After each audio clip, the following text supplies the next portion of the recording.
Hello and welcome to Roll4It, where favorite YouTubers and streamers get together a few times a week to play some lovely tabletop RPGs. Of course, today we are playing the new show, Masks Stormforce, our Masks RPG, which is a superhero RPG based on the Apocalypse World system. So, hi everybody. How about that intro? Should we play it again? No, I'm just kidding. I mean, I want to. So many times already. I like that we played it like 4 times on a show that wasn't this one already. I know, but it's so good. Also, I know, it deserved it. mad thank you to Peachy Pixelate for making the music for that. I know it's very close to X-Men theme song because people keep telling us that, but that was the point.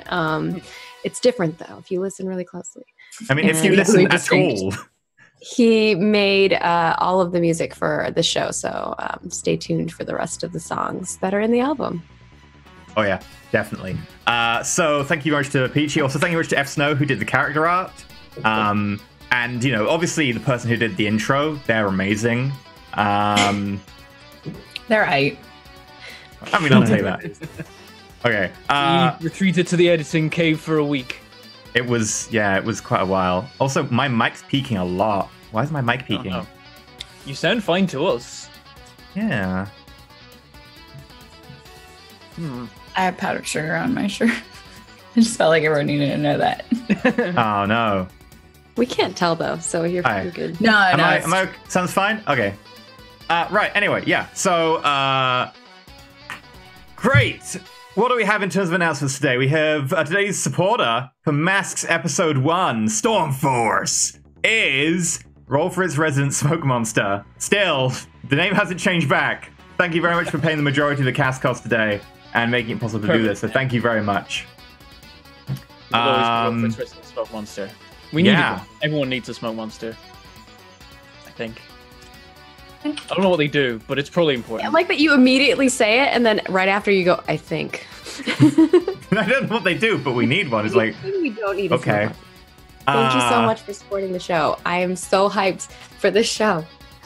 A little bit hyped. Yeah. So, what other announcements do we have? I don't think we've got any. I think the only other thing was that Capers is out on Kickstarter. There's some really cool stuff for that. We don't have the link in there, but you can also still use our discount codes for the books and all of that stuff. So, yay. For those who don't know, Capers is a show that we were doing recently about a kind of superheroes in 1920s America somewhere. Yeah, I think cops and mobsters and superhero powers in those. And it's really fun. So you guys should check it out if you haven't. It's got a unique system, which is pretty cool. Yeah, you play with like a deck of cards instead of rolling, which sounds really weird, but it's actually very intuitive. Like we picked it up really quickly and it was a lot of fun. So, I mean, full disclosure, we got sponsored to play a series for 4 episodes, so you know, but whatever, you can go watch it, I guess, and then make a decision. Yeah. That's it. That's it for the announcements, I guess. So, if you want to support today's show and make it possible to pay the cast cost and the wig cost, you can go to patreon.com/roll4it, where there are different tiers and different goals. I believe the next goal is Bentham GM's a show, a 2-shot, which will be his first ever live GM'd show.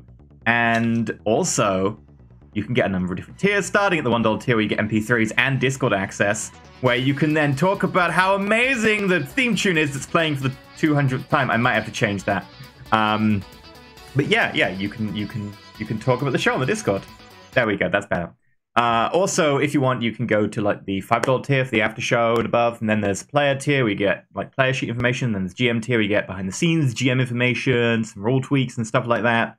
And then further on up, there's stuff like the hero tier where we have names and games, and then of course legend tier where you get sports shows, and of course you get to take part in a show that is GM'd by a member of the cast once a month, and is not disclosed, a secret, special. It's special. That's the word I'm going to use for it. It's certainly a thing. Having taken part in one. Yeah. Yeah, also if you want, you can check us out on Twitch. We have subscriptions. And if you're subscribed, you get the Discord. You also get the lovely emotes. We have some really nice emotes, so do check that out. And of course, feel free to go and check out the VODs before they go up on YouTube. Normally it takes about 24 hours to get them over on YouTube, so check those out. Furthermore, if you want to use tips or bits, thank you very much for demonstrating the bits there, Nerta. They go into the cup down there.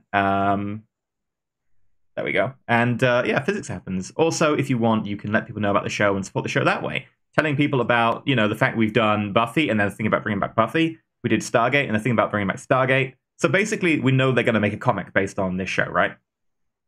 Yeah. I'm so hyped for... we are probably going to make a comic based on this show. We have to make a comic for the series. Maybe after the Cheese Quest one, we can do this one. The Dragon Runestone, 10,000 bits. The battle to break E and the cast has begun. I am back. Oh, okay. That's one way to get started. Thank you very much. And Mupin demonstrating that you can also give subs as well. Thank you. Thank you, both of you. Thank you. Right. So... I love that people have been sending us fan art, obviously, which thank you so much for the fan art. I'm excited for the superhero fan art, but people have been making memes too, and they're like, when is Shadowrun season 2? And like the guy's pointing in the map. When is Layla season 3 pointing in the map? Where is Broken Skies? Oh, my heart. I was like, oh, that's cute. Cute. You here for the memes? Good memes. Good memes. I'm here for the memes, yeah. Here for the memes, stay for the community. The nice memes, though, not the mean ones. You can keep those. Or send them to Jade, because she'll probably be interested in them. Or just go watch Lair the Vampire Slayer Season 1, Episode 12. Jade is a reference from our Shadowrun. Also if you like pineapple pizza, I'm sure she'll be really pleased. Anyway, so with that said and that done, I think it's time to let the fun begin. Lauren, you got to take it away. Oh, I'm so nervous. We can just have killing some time. Hello, everybody, and welcome to our Stormforce RPG, but also specifically welcome to Gale City. Let's set our scene a little bit. Gale City is a bustling metropolis full of people and things. Pretty much anything you might want is found in Gale City. But more importantly, it is the single largest confluence of weird shit happening in the world. Everything from strange mystical forces, extra-dimensional beings, really intense science, and also just people being very full of feelings. That's a great description. This is Gale City. It is our metropolis that will be our home for the story of the Stormforce.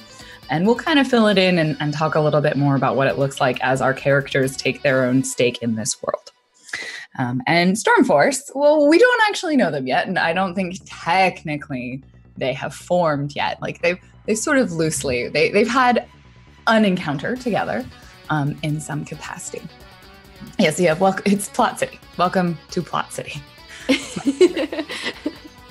I should have just called it Tulp City. No? Okay, just me. So, I think we can jump straight to a small office. And I use the term office loosely. Think about sort of your private investigator, little Jessica Jones kind of location. It's an older building, several stories up in kind of one of the slightly older sections of Gale City. And we see in this room, we see a desk with a computer at it and some work. Someone is working at the desk. And there is like that single door with something written on it with the kind of glass door frame, and it leads into this office space. Now, my question actually is, I don't know if Frey goes through doorways, or is he tend to use other entrances to locations? In this instance, I think Frey probably does not use He doesn't use the front door to the building, but he does use the front door to the office. The office. Okay. So I think we kind of get a couple of shots. We have our first panel is the back of Frey's head. And then we also see he'll open the door and just that. And then on the door, we see written clairvoyance kind of in this text, clairvoyance, detective and hero services. And what do we see when we see Frey? He walks in, our first scene is the back of his head, but then we get to see the front of his head. you see an athletic-looking, I think we decided 18-year-old who has hand wraps and like a cloak and hood and a bandana. And all of these things are rough around the edges. They are frayed, if you will. I would never have guessed. A lick of blonde hair coming out from underneath the hood, and piercing hazel eyes. So dramatic. Same kind of. Imagine the body type of Link from Breath of the Wild. That is. So he's kind of short. He's a little bit short. Yes. Link's pretty short. I just want to point out. He wouldn't say that himself. He'd say he's growing. So he just hasn't. I mean, he's only 18. He hasn't hit his growth spurt yet. Yeah, sure. Yeah. A woman who's sitting at the desk, she sort of has a cup of coffee in her hand and she's looking at something on the computer, kind of, I think, hears the sound of the door opening and looks up. And she's familiar to you. You know her. She's your mentor. This is Clairvoyance. And she is, so in Gale City, there are generations of heroes. Heroes have been around since, I think it's like the 1930s. They've been part of the city for a long time. And there are largely broken down into kind of 3 generations: the gold, silver, bronze, and then the modern generation, which is what all of you are part of. She is of the Bronze Age, typically, in the sense of being a little bit more gritty, a little bit like less I am a hero, and more like, let me smoke 3 packs of cigarettes while solving a crime. Kind of more in the vein of Constantine or Dresden Files in Jessica Jones in her instance. She kind of looks up from her desk. And this is something that you're really familiar with, Frey, which is this very, very strange thing about her that you're used to at this point, which is that when you look at her, she's very generic. When you try and describe her, you cannot.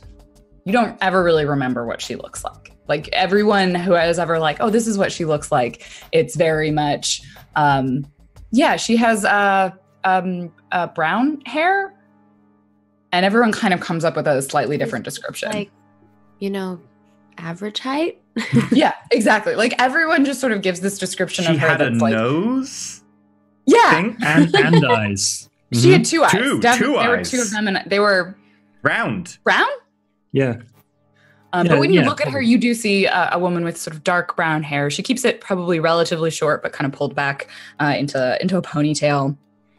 Brown skin, brown eyes, that kind of very like a kind of an average build. And so you sort of are, but you're really used to this. It's like maybe a little disconcerting the first time you meet her, but it's just something that you kind of get used to when you're around her a lot. She looks up from the desk and whatever she's working on. So how'd it go?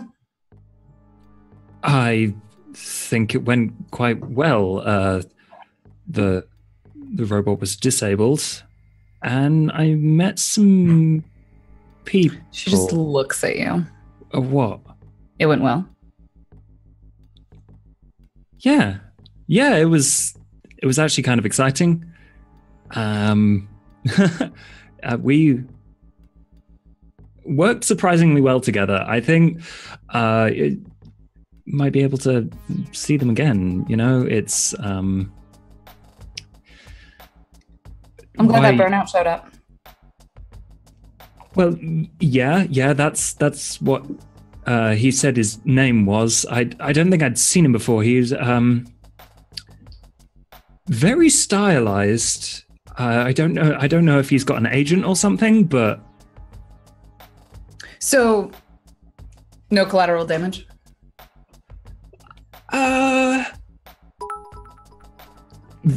We minimized our own. I think the robot and the Butcher Boys were a little less careful. Did you say the Butcher Boys? The Butcher Boys, yeah. Yes. I don't know who they are, but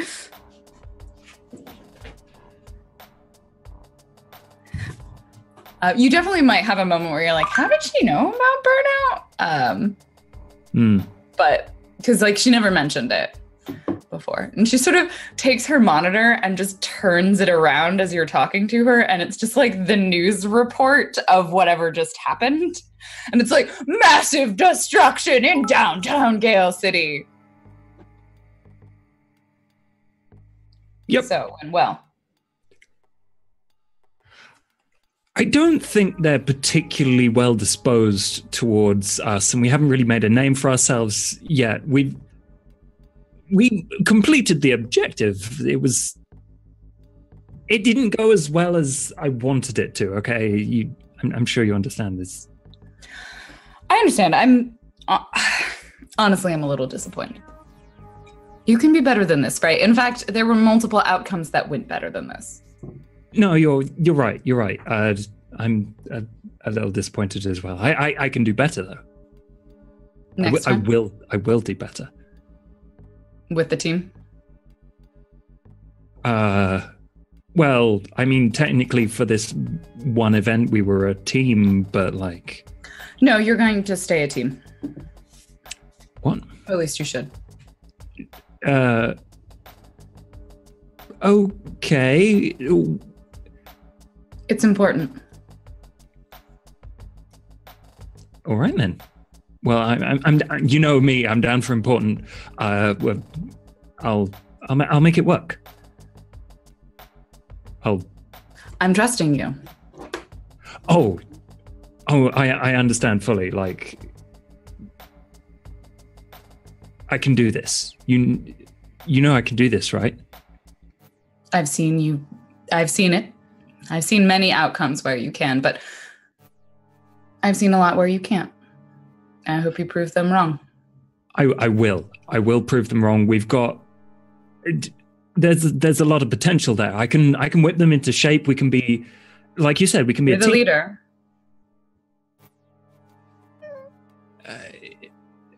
Yeah. Well, it's not just telling them what to do. I think they're kind of. No, leadership is hard. I've done it. It's hard. Okay. Who did you lead? That's history. I haven't heard of that hero. Smiles at you. You could figure it out if you wanted. Maybe I will. I will be the leader. I promise.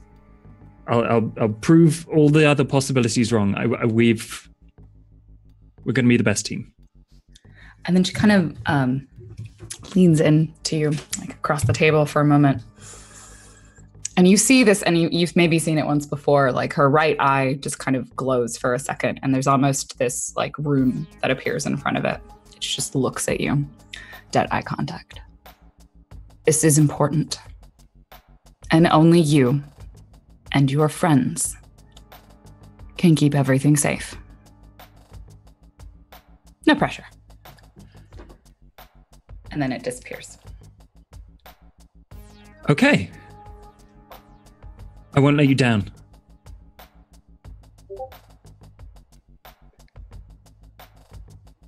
I'll work hard because this is important. You need to keep your eye on them as well. Wait, what? And there's a reason why I told you what team to put together. Okay. You've got... Well, let's talk about them.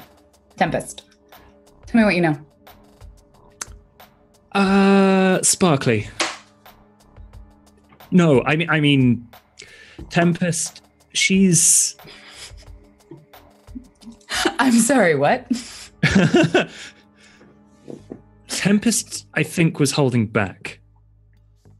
Which is worrying because there were a few...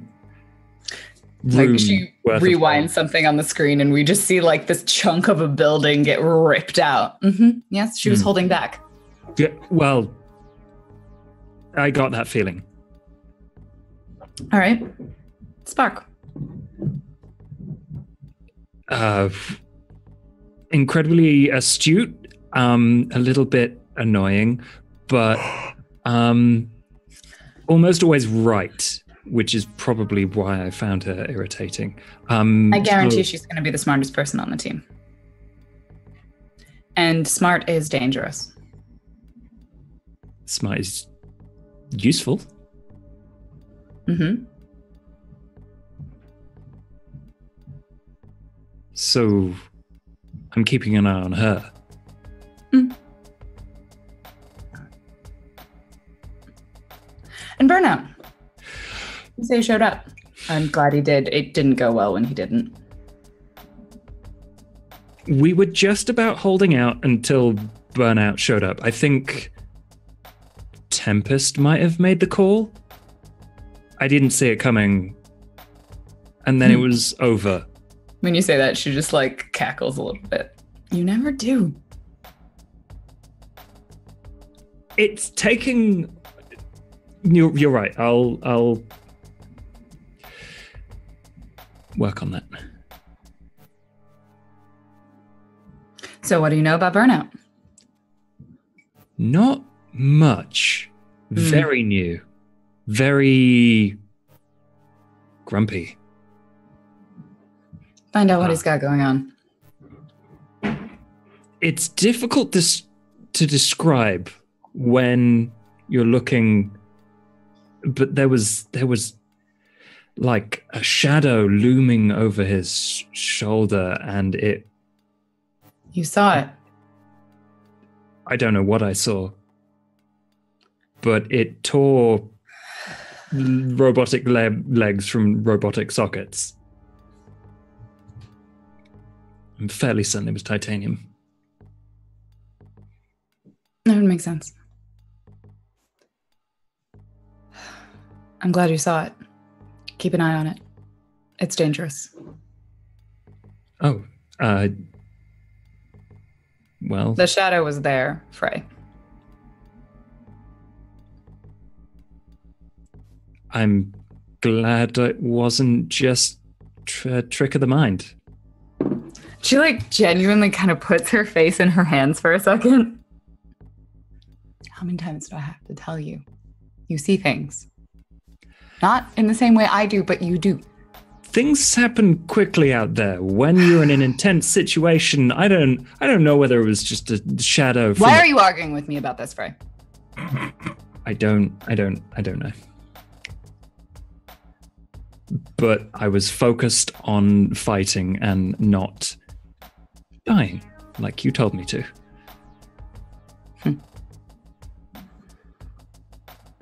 Right. Well, she sort of pauses for a second, flips her monitor back around, and types something really fast, and then stands up. I have something for you. Oh. And your friends. Nice. Bring them there. And she just stands up and leaves. Bring them there. Bring them... And just closes the door. And leaves you alone in her office. I'm gonna take a moment to look and see if there's an address on the laptop or the or the desk. And if there isn't, I start wandering around and like thumb through the books and trophies on her bookshelves. Oh, you touching her stuff? Not touching, admiring. Mm-hmm. Touching with your eyes? Mm-hmm. Okay.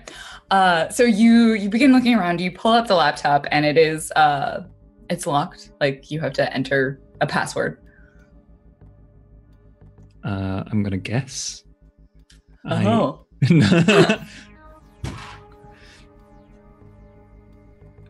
What does Frey guess? Frey guesses well, what's on her desk? Okay. Why don't you go ahead and roll to assess the situation? Well, I don't have the list up, so what do I roll? Assess the situation is plus superior. Ooh, okay. There we go. Do you not have something that's specific to? Yeah, don't you have like a detective move or something? Because you're like a detective superhero, right? I do have a move for that, but only when I encounter the unknown. Okay. Oh, this is not an unknown, yeah, I guess. It's not. All right, so with a full success, you're going to take a +1 forward to whatever actions you have to do related to this. And you get to ask me 2 questions from the list, or if there's other questions you would like to ask. Bring up the list. Yes. Do you guys have this lovely sheet? You probably want to have the basic move sheet open. Yeah, I will. In like 2. Has it? I want chat just to put in all their guesses of what they think the password is too. We all know it's password. She isn't that high in internet security. Okay. Well, what here is in the greatest danger. It seems unlikely to provide me with anything useful, but I get two questions, right? Mm-hmm. Yeah, and I mean, the other thing you can also do is if there's a different question that's not on the list that you would like to ask, like asking what's her password is probably not the sort of question you can ask, but like, how could I figure it out or something like that. Yeah, like, what here can I use to figure out her password? Okay. And figure out what she meant by take them there. Take them where?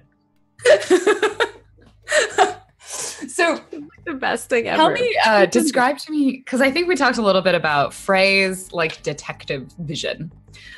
Is kind of like he sort of looks around a space and things get like highlighted weirdly for him. Like it's like a video game, right, where you hover over something and it's like this thing. You should use this thing. Interactable object over here. Yes. Yeah. It's Witcher vision slightly. Yeah, so it's or like, you know, like the Assassin's Creed like Eagle Vision or something. So you like see the things, they kind of get pointed out to you. As you look out over her desk, and the first thing that you notice is there's definitely a set of keys on the desk. And you don't recognize them, like, and I don't know how familiar you are with her keys, but it definitely has like it's one, probably what looks like a deadbolt key, and then one other smaller key, kind of like the sort of thing you'd have to enter like an apartment building or something like that, where it's one to get in the front door and one to get in to the actual place. And it's got just a little tag on it, and it has 3 numbers, 145. Okay, well, I'm going to pick up the keys. You pick up the keys. Keys have been added to your inventory. Keys. And you look at, and I think this is actually how you figure out what her password is. You look at her keyboard, and your vision, I think, emphasizes what keystrokes she pressed. There's like a ghost of hands making the keystroke. Yeah. Yeah, like it's almost like you re-experience someone typing in the password. And kind of like you take a moment and sort of stare at it and kind of watch it and eventually figure out what order it's putting the keys in. And then I don't know whether or not you're mad about this or how you feel, but it definitely just says, took you long enough. Yep, I know. I change it to, I'll do it faster next time. I change her password. You change your password? Cool. But you, I assume, log into the computer. Mm-hmm. And right up on the screen is a maps. Or I guess maybe not. There's probably no maps. There's nothing. And there's a blank screen, but you could load up Google Maps if you wanted to, or Gale City Maps. And presumably try and do like some sort of back search. Yeah, I just go through, there's a maps history, so I use that. Using your clear use of modern technology, you kind of go through and eventually you pull up an address that you don't recognize. And it's in a different part of the city, a little bit newer, but not much newer than this part of the city that you're in right now. Very much, you recognize this as more of like a warehousey sort of area. There would be things there, there would be people there, but it's not super residential. And you get an address in this neighborhood. Okay, I'm just gonna take a pad. You're not gonna memorize it? You don't want Frey I to try hear and that memorize voice things. of clairvoyance in the back of my mind, like, put down the pad, stare at it, look away, look back, check that I've got it right, and then leave. You look back. It's on a horse. So with armed with a set of keys and an address, what do? She told you to bring the group and meet her there.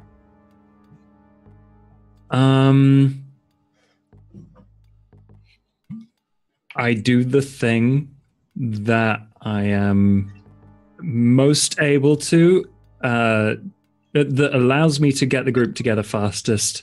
I go and find Tempest at Hero School. Okay. Ooh, Hero School. I've left Hero School already. Hero School anymore. Yeah, we've left Hero School. You know where my apartment is, though. You've been to my flat before. Okay, I turn up at your flat. Okay. Describe, what does this look like? Oh God, Facebook. I don't know who's messaging me. What does your apartment look like? Like, what is the exterior building? Kind of what type of neighborhood might Tempest live in? It's a little bit rundown, but not terrible. Like, it looks like it's a bit older, but relatively well looked after because apparently there's no crime around here for some reason. Does it have anything to do with the person that occasionally blasts holes in walls who lives nearby? No, not at all. You know, Tempest gets a really good deal on her rent. Yeah, she does. And you also notice as you walk to the apartment, like there's a little like children's playground nearby, and there's a huge like trench that is being glassed, dug out of this sandbox area. Maybe like 15 foot long, like a cone shape. And then along like one side of it is like a load of like duplexes, and she lives on the top floor of one of the duplexes. In a pokey little apartment. Okay. Where is she right now? Me? Yeah. Freya's. Yeah, she's at home, probably reading. So here's your question, Frey. How do you get in the building? It's not like an apartment. It's an apartment. like I assume it's like a mixed like use. So like the ground floor is probably it's restaurant. basically like a row of houses that have been like turned into like up down apartments all throughout. Got you. Okay. Oh, so it's more like townhomes. Yeah, like a townhouse that's been turned into apartments. Yeah. Okay. So shorter buildings, not mixed use. So just residential neighborhood. Yeah. And you live on, Miranda lives on one of the top floors of said townhomes that are actually apartments. Yeah. Okay. I climb up the trellis of the back garden and knock on the window. I'm glad you didn't try to force the window. Miranda. I wish you had. Would have been funny. I go over to the window and you see like this 5'11" woman. She looks about 19 with blue hair that sort of fades to purple. Oh, is she taller than Frey? No.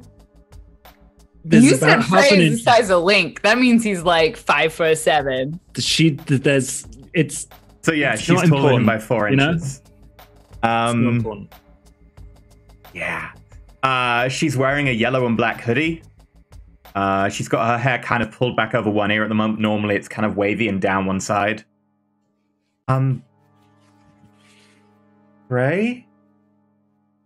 Hi. Fun hoodie. Yeah, Can I come in? She waves a hand, and there's a slight glow of some sort of symbols on the window, and then it blinks out, and then she opens the window for you. Interesting. What was that? I warded the window. It seemed like the obvious place to try and break in. Obvious. Yeah, of course. I climb through the window, sit on the window. Claire's voice saying, never break in the obvious routes. Windows, doors, everyone expects those. The water pipes? Like, how am I supposed to get in? That's how that conversation went. You know what? If you were smart enough, you would have figured it out. Yeah. You okay, Casper? You seem to be having a moment. It's fine. Did you even ever talk with Claire again? I am always talking with Claire. You know that. But was it another one of those talks?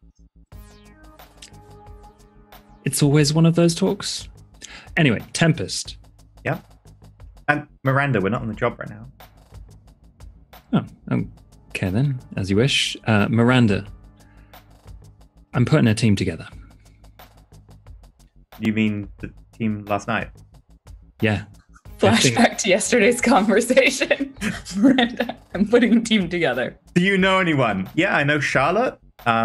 She was with me at class. Yeah, we need them back together. Because we've got some important stuff to do. And I have a place where we'll be safe while we're doing it. You sound really cryptic. I have somewhere we can go, a secret base, where we can all hang out. Oh, that's team bonding. I don't know. That's better than my apartment. And like gesture over to where like we were making the plans for taking on the butcher last night, and there's just like a load of like there's a whiteboard in one. And the robot that showed up. The butcher boys and the robot, and we've got like this easel in one corner with like a giant whiteboard on it, and like loads of tokens and drawings and like arrows. Yep. Spark made it basically like a D&D map. She has like little tokens for each representing and the them. cross-hatching Let for me be outside clear, I don't think you buildings. had like D&D tokens to use, so it's like a salt shaker. Yeah, you were using like my salt shaker and stuff, and there's like a trail of pepper at one point. Getting meta. Yeah, I can call Charlotte and Liam if you want. That'd be perfect. I didn't manage to get a contact with them, so if we can all meet up at this location, and as soon as possible, it'd be good to Sure. see them again. Yeah. You haven't really spoken to Liam, have you? Aside from over there, they're about to throw a car at my head. No, not really. I think you'll like him. He's comes on strong sometimes. He's very intense, but he's a good person. Cool. Well, I think that's maybe what we need. Do you want a cup of tea or something while I call up Charlotte and Liam? Sure. He goes over to the stove, turns the gas stove on, puts the pot on. You make the calls. I'll make the tea. Oh, thanks. Picks up a little rotary phone. He's gonna dial. I break things that are more complicated sometimes, so. Dial Charlotte. On the other end of this rotary phone, I assume is a much better looking phone. Yeah, I think that my family probably doesn't even have a house phone. We just all have our own cell phones. Oh. Yeah. So a super slick cell phone. Charlotte is sitting in her bedroom, and she gets a little phone call, and she pops it open, and she's like, "Bueno." Hey, Charlotte, it's Miranda. Oh, Miranda, how are you? Good. Casper just popped over, and he said he wanted to meet up. Oh, really? He said he's She got puts the phone down on her. She doesn't hear anything that Tempest says. It's like, oh, it's a work thing. He's got a secret base, etc. Blah blah blah. I tell that to your chest. You're not listening. And she's got just like the heart eyes, and she's thinking about Casper. When she puts the phone back to your ear, can you be saying something like, and he really asked for you to be there? And he asked for you to be there as well. And like he was quite insistent. He wants it to be soon. Yeah. Where are you guys at? Well, at my flat at the moment, but he said to meet at what was the address, Casper? Ballplot Avenue. Okay, I'll be right there. Should I bring Skip? What was it again? Ballplot Avenue. Plot Avenue. I think, you know what? Let's go with it's Storm Street. Because obviously y'all are really bad at coming up with your names. 4 Storm Street? Yeah, 4 Storm Street. Okay.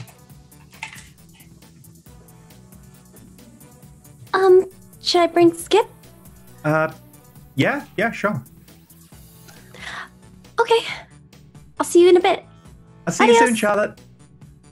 And she hangs up and she immediately kind of like snaps her fingers, and a little dog that's laying on like a little rug in front of her computer desk kind of wakes up. First of all, what does Skip look like? Oh, Skip or Spark? Oh, either, both. Okay. Yes, both of you. What do we see? We see like this girl put her phone down, and then the dog. Yeah, so you see like this little 12-year-old girl's room that's like pink and colorful, and just like there's clothes everywhere. It's kind of a little bit of a mess. There's like stuffed animals on shelves, and it just looks like your average 12-year-old little girl room. And does she have a picture of Frey with a heart around it? In her closet behind her clothes, she might have like a little Frey shrine, maybe. And also in her journal, she might write about him, because she definitely keeps a journal next to her desk. Oh, yes. Just a small shrine. Just a little one. Yeah, nothing weird. It's just a little shrine. Come on. And Josh already knew about this, so. And she kind of has blue hair that's like braided in little pigtails. She looks like kind of a mix of ethnicities. She's half Hispanic and half American, and she's got like big freckles along her nose and her cheeks, and she wears like a lot of variety of pink shirts and overalls over them, like blue jean overalls, and just like Converse shoes. She's pretty like casual. And her dog that she kind of like snaps her fingers and Skip like pops up. He looks like just your average dog. Like, is he like a German? It looked like he was a German Shepherd in the art. Yeah. He just looks like an average German Shepherd at first glance. Like, it looks really close to just being like a real dog. And her parents actually think that Skip is just a real dog, but you'll find out in like 2 seconds when Skip talks to her. He talks, right? Yeah, he talks. Yeah. He has like 3 things that he going with, and that is one of them. We're gonna go meet Frey. I'm so excited. I found out his secret identity. It's so cool. This is the best news I have heard ever. I know, I programmed you to know that. Come on, let's go. Yes. I think he like leaps up. You don't ride your dog. No. Right? You ride a motorcycle. She comes out of her house, and her house is like that perfect suburban family home. And she walks out the front door that's like these 2 double doors that open, but she only opens one side of it. And because double doors on front of her house is like the best thing for moving furniture in. I'm just going to let you know.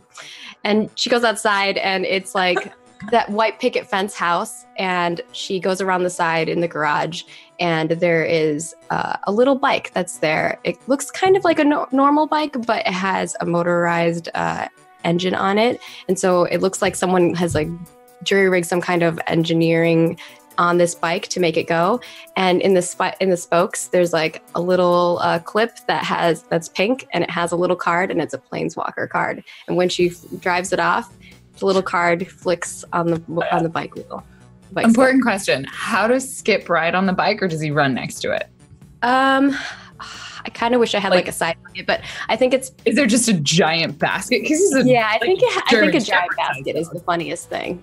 It should be in a the front giant. or the back? On the back. Okay.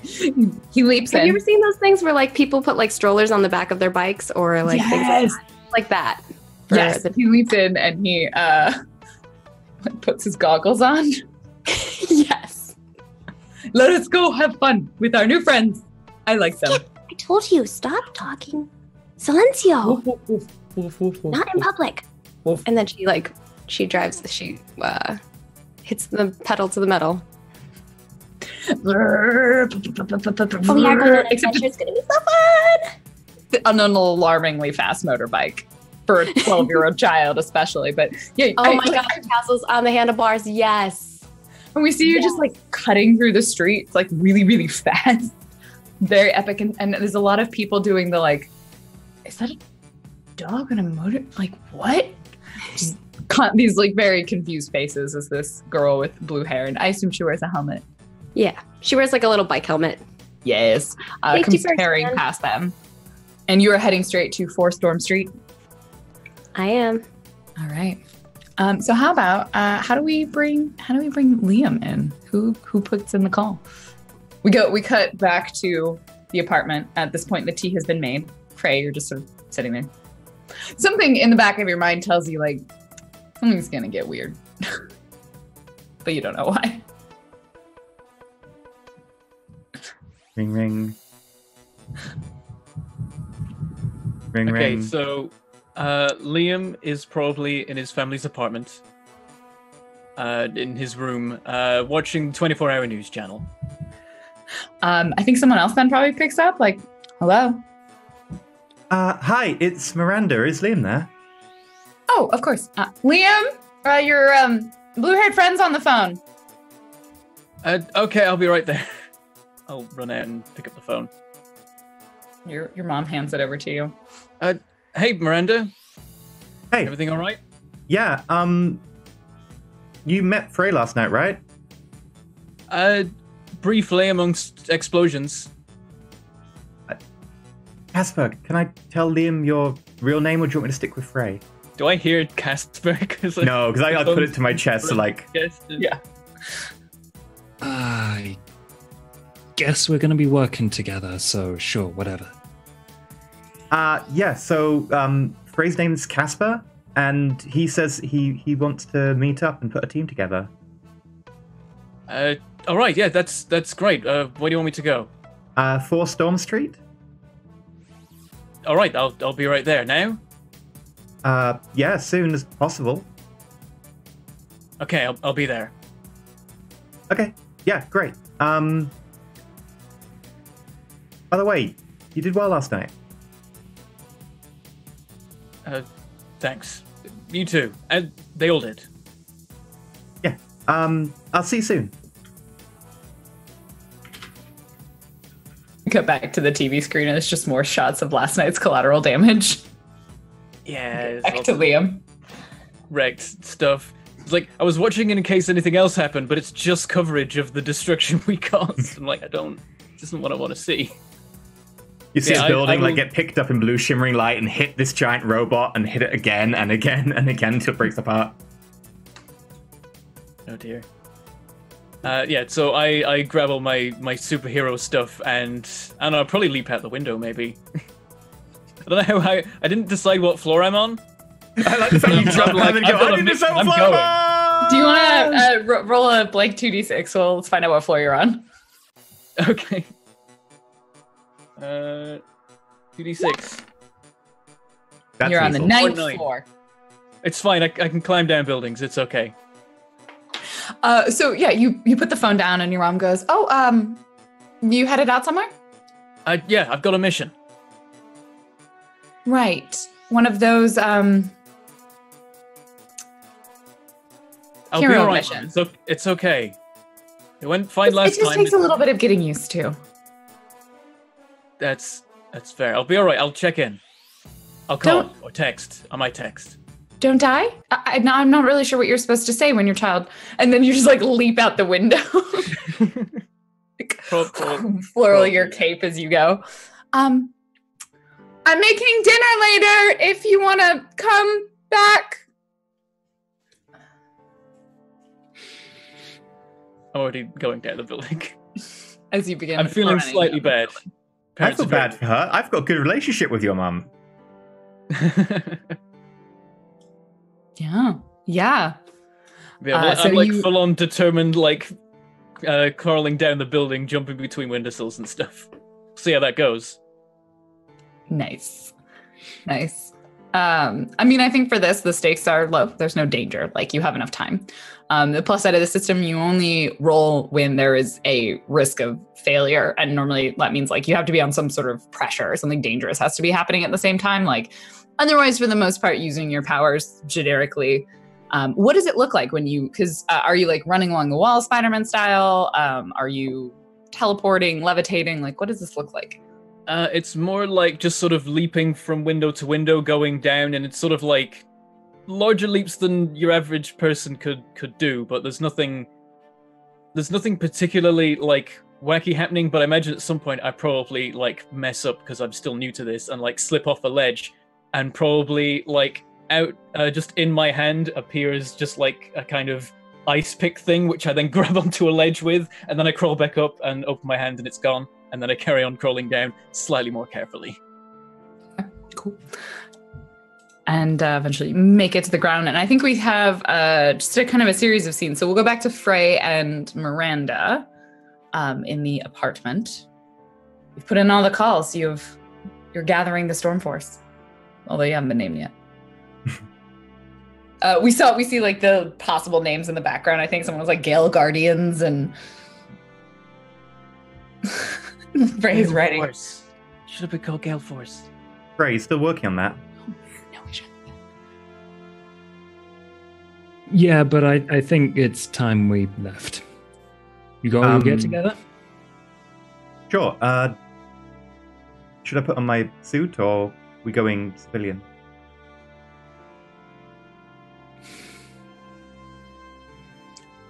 First time meeting each other like this, I think professional is probably the best way to go. Sure. I snap my fingers and there's like a blue shimmer and then like this line that waves just goes up from the feet all the way up to the head. And suddenly she's wearing a sort of very typical supersuit, spandex type, yellow and black supersuit. That's why he called you Sparkly. But now you can see, because it's got no arms, that she's got like spiral tattoos down both arms and up the side of her neck, which seem to be kind of a translucent kind of silver. Cool. Let's roll. We gonna walk or you need a lift? I don't have a method of transport right now, so my hand? Lift, yes, please. Let's. I grab Casper's hand and go over to the window and step out, and I'm just gonna walk on midair as I hold him, and I'm gonna close the window and then go up in a shimmer of like blue flame light below. And I'm gonna hold on to Casper. I put this up like, how do you not get bugs in your mouth? Energy field. That seems overly complicated. Sometimes I get crispy bugs in my mouth if they're going too fast. Gross. I mean, I still get to fly, so, you know, pros and cons. I guess. How does Miranda carry Frey?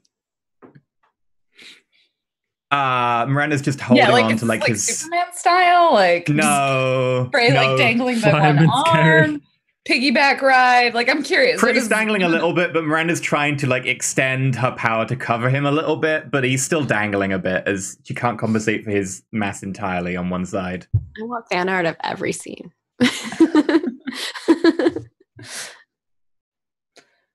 Frey, your shoulder gets tired. No, it's fine. I'll just deal with it. You okay? I'm having to hold myself up a little bit. Oh, okay. Just give it a sec, and I'm gonna pull him up, and I'm just gonna like fireman's carry him. Oh God, is this really better? Is it uncomfortable?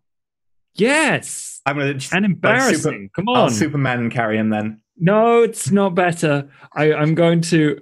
You fly like that, right? Yeah, I've flown up like a few hundred meters and now just flying sideways. Okay, I'm gonna sit on your back. That's painful. Elbows, ow.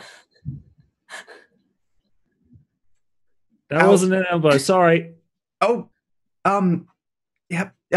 Okay, can we do the Superman carry thing again? Are you sure this isn't better? Definitely not better. I'm way more comfortable for me. That's my lumbar. Ow. Do you mind just shifting a little bit? No, I don't mind. Let's go. Okay, fine. Yeah, I'm gonna switch to Superman carry, Casper.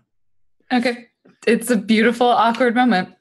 And you make it to 4 Storm Street. You touch down. Gently tip Frey out of your arms. And I think the two of you are probably there maybe first. And then probably Spark and then Burnout. Because you were going as the crow flies as opposed to City.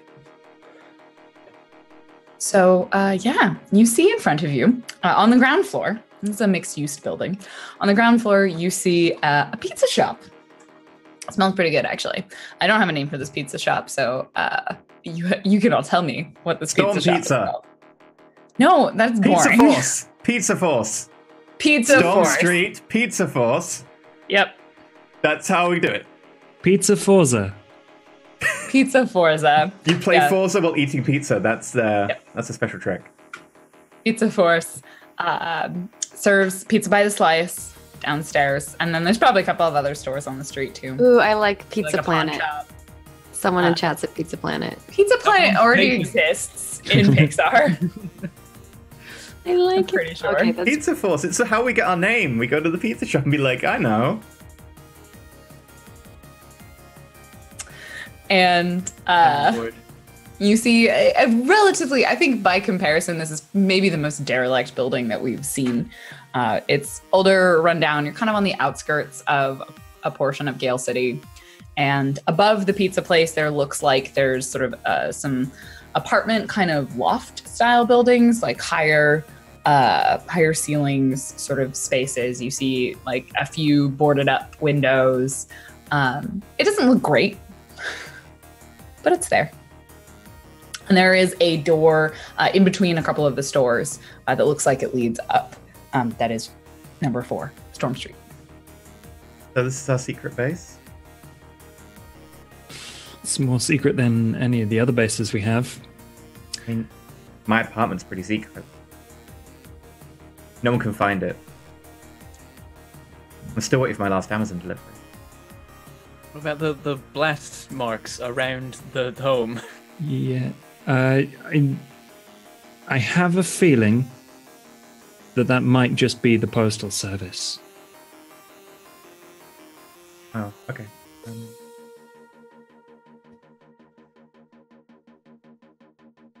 But never mind. I get the keys. I unlock the door. No, should we wait for Charlotte and Liam?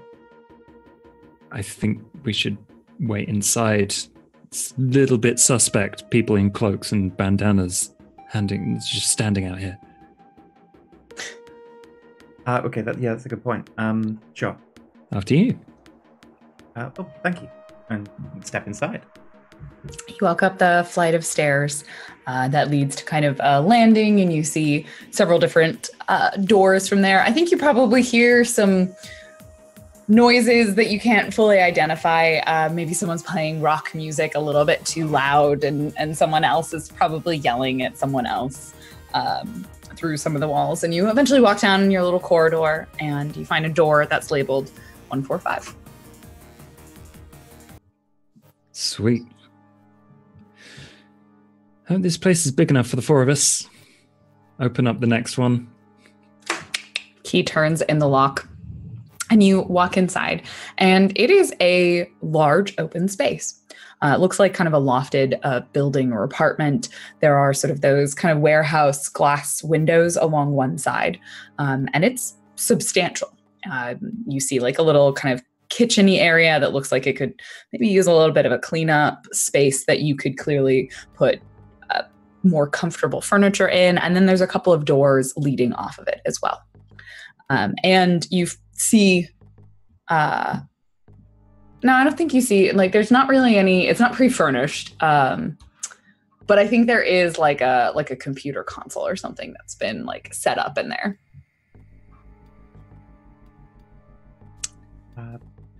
It's homely? Well, I've never actually been here before. But it will do for our purposes. We just need a place to do things. So... Does it have somewhere to park Charlotte's bike? If she can fit it up the stairs. Gestures to lots of open space. Does it have I figured you'd want to clean it up yourself. You sort of hear Claire's voice from behind you. I just whip round like... Claire, hi. We see Clairvoyance as she is normally dressed. She wears kind of a dark brown trench coat, black sort of shirt, and like leggings probably underneath, clumpy boots. And again, that face that if you look away, you're like, yeah, she was really average.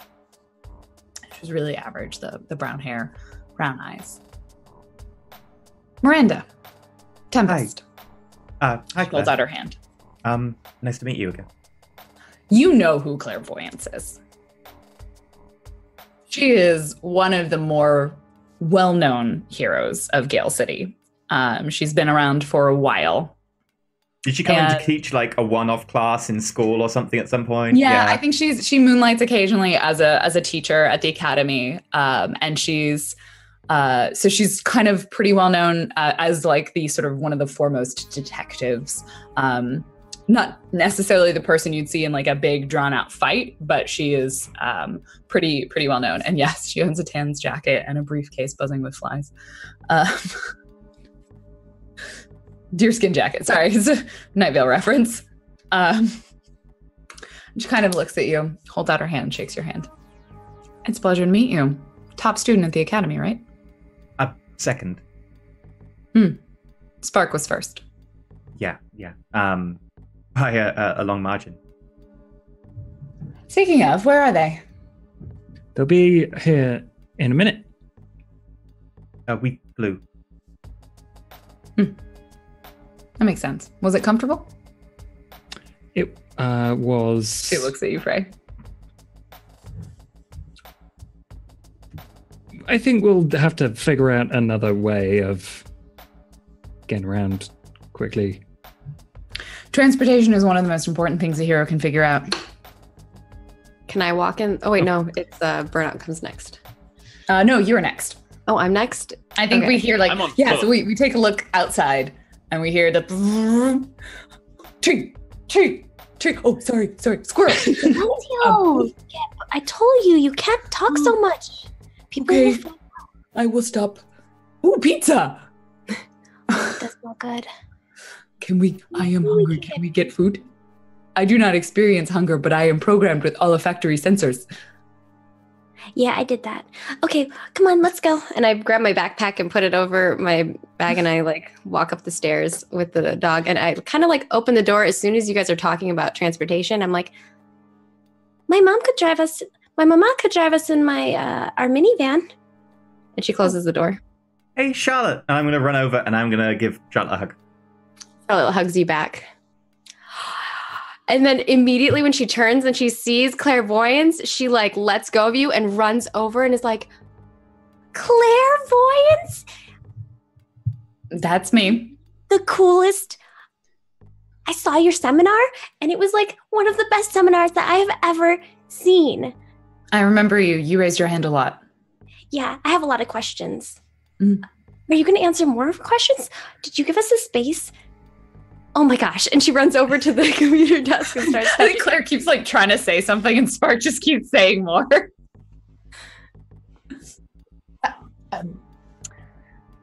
I've set you up with a basic terminal over there for some access to some of my files, but otherwise, this is your space. Name your team, make your base, secure your entrances and exits. She just starts like typing on the computer and like looking at everything, and then starts bringing up like cameras and if whatever she can find. And there's a few different things. Like you look like a lot of stuff that hasn't really been set up yet, but was very clearly put here with the intention of someone setting it up. It looks like I have a lot of work to do, but todo está bien. And she just starts like typing away. And Claire turns to Frey and kind of crosses her arms. Frey stands up a little straighter. Let me know what resources you need. I'll see what I can leverage for you. Do you have a dustpan and brush? Spark starts listing off a bunch of stuff. Right. Claire points over to the closet. I'll organize all that. I think right then, maybe Burnout arrives. Burnout, how do you enter? It's probably through the door at this point. It's like I've run all the way here, and now I'm like, okay, address number 4, and I probably just end up going in through the door for now. And so I just show up in the doorway. Mm-hmm. Burnout. And I think just before you enter the doorway is when Claire turns to say hello to you. You're so here. I step in, and she's already facing me like, yeah. Hello. It's Claire? Liam. I'm Claire, Liam, clairvoyance. Right, yes. And I'll put out a hand. Shakes your hand. So I brought you some pizza, and she gestures over to the counter, and there's pizza there that you didn't see before. Pizza. Okay, come on, Skip. And Charlotte's already over there, like handing a slice to Skip. Skip definitely just like paws you, and he's like, "May I talk here?" Oh yeah, you can talk here. Oh, hello everybody. My name is Skip, and it is very nice to meet all of you. This is my dog, Skip. I walk over to Skip and I just kind of kneel next to Skip and just like start fussing. Huh. He licks your face. Cool. You put saliva in there, I see. Yeah, I thought it made it more realistic. I didn't want my mama to know. She kind of knows stuff. I feel like she always knows whenever I'm saying something that isn't true, but she hasn't figured it out yet. Frey just looks over at Clairvoyance and is like, I know how you feel. It's Claire's nice eating pizza. Not paying attention to you. Skip like comes up and is like DNA processed. Nice. Good boy, Skip. And part of Charlotte's just like, yes. Wait, what? Oh no, she's gonna make a clone of him in a shrine, and it's gonna get awkward, and no. God, why? I just walk over to Charlotte. It's like, it's good to see you again, and holds out a hand slightly awkwardly, but you know, it's like all official. Like, it was, you did a good job on the mission, so hopefully we can make a good team out of this. Oh, hey, Burnout. Liam? Hi. I shuffle into the room, and by the way, my outfit is that I'm in this sort of full, like, white bodysuit thing. It's got a symbol on the front that's sort of a negative of a solar eclipse, and then I've got a big black cloak on. Also, I'm a little bit tall, and also fairly well built, but there's a weirdness to how I walk, like I'm not used to being well built.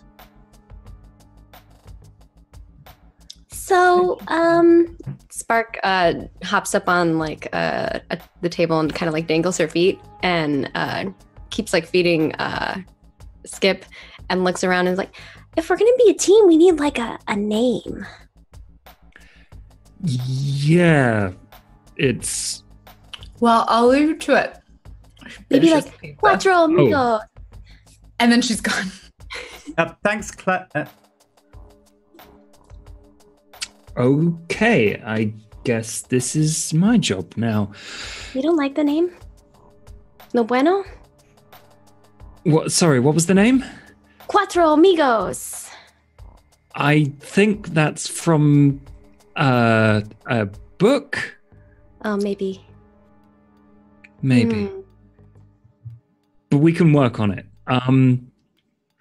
It's more important that we establish this base for ourselves, for our own purposes, and I guess get used to being a team. I think there's a little bit of stuff we can work on, like damage reduction. I just look at Burnout and Tempest. So this is our base, and I look around. Is it sort of like a bit dingy and small? It's pretty big, actually. Like, it's a large open space. Like, it is, you would imagine, a good chunk of this floor of the building. But it is definitely dingy. Like, it is. Is it somewhere that probably used to be a sweatshop? Yeah, it's the sort of space that used to be like some sort of factory or work sort of space. So it's got a lot of potential, but it's not there yet. That's what it's on the marketing brochure as. Has potential, okay. Yeah. Just like Frey. Oh. I was expecting something cleaner. We can do it up.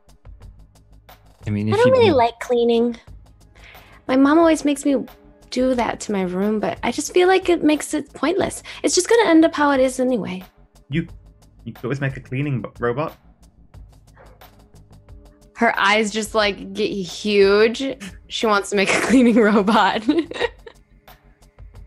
Or you could just like maybe make like extra program for Skip.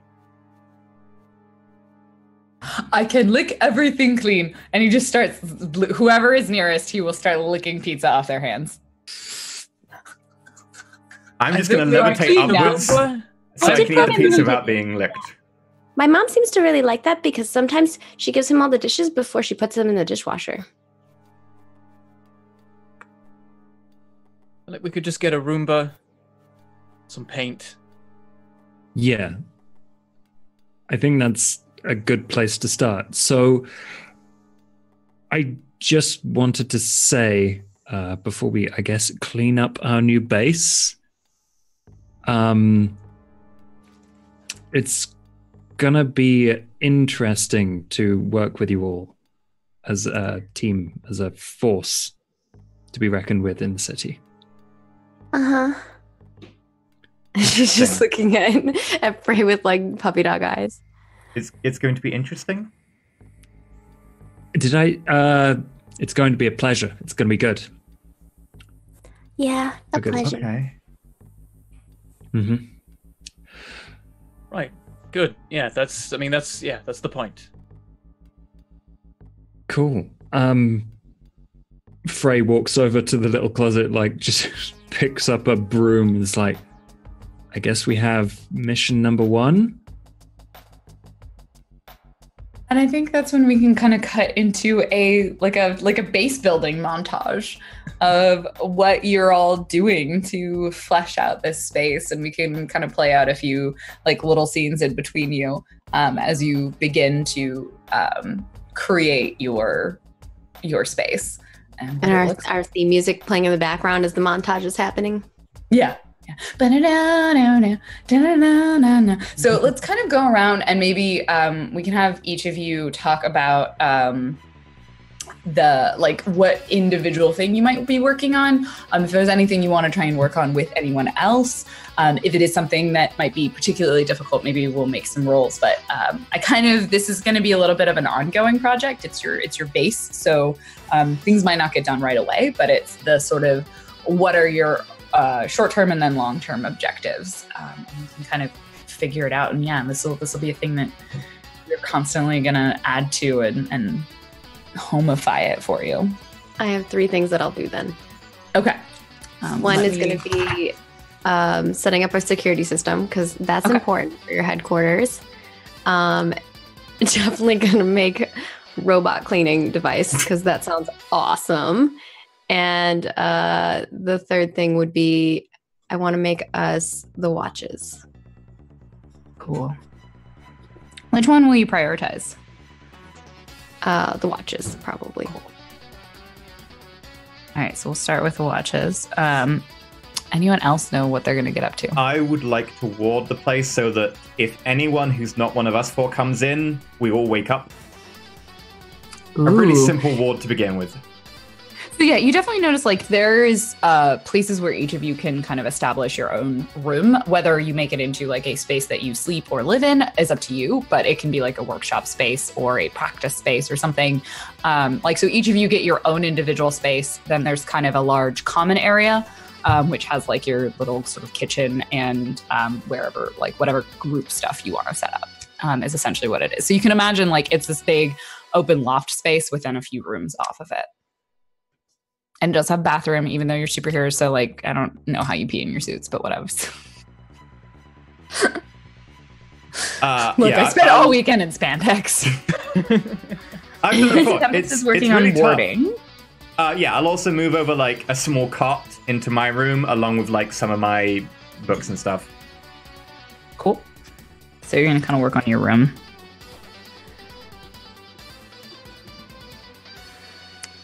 Burnout Frey.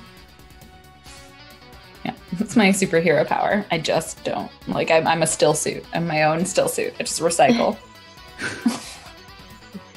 Really useful. Gross, but useful.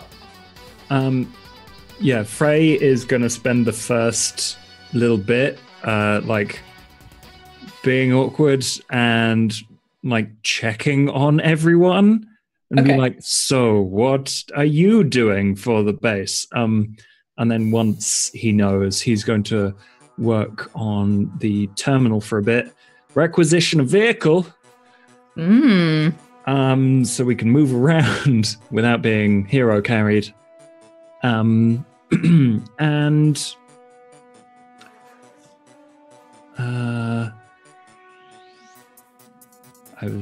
I literally went out of my head.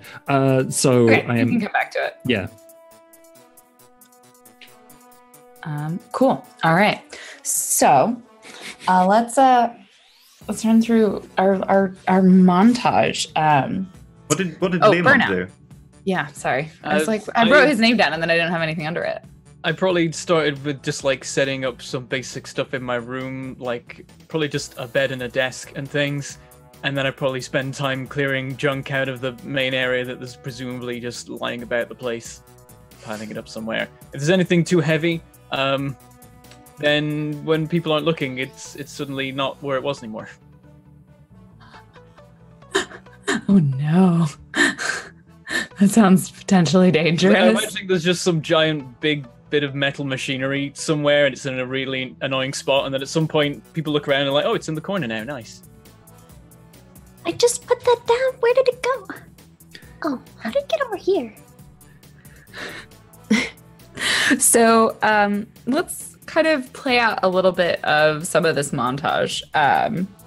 Frey, you are checking in with people, so we'll kind of have you like interact with each person. Does anyone have like a particular scene they would like to have with anyone else? Is there anything that's particularly like stand out to you? I know we can kind of describe some of the stuff that you set up. Was there anything you wanted to do? I've just got something for when Frey gets to me. Okay. So let's go around. Congratulations, Josh. You're gonna walk around. So we start with we see, what does the warding look like? Let's start with that, because that probably you can get to that right away, Tempest. What does this look like? How do you set up these wards?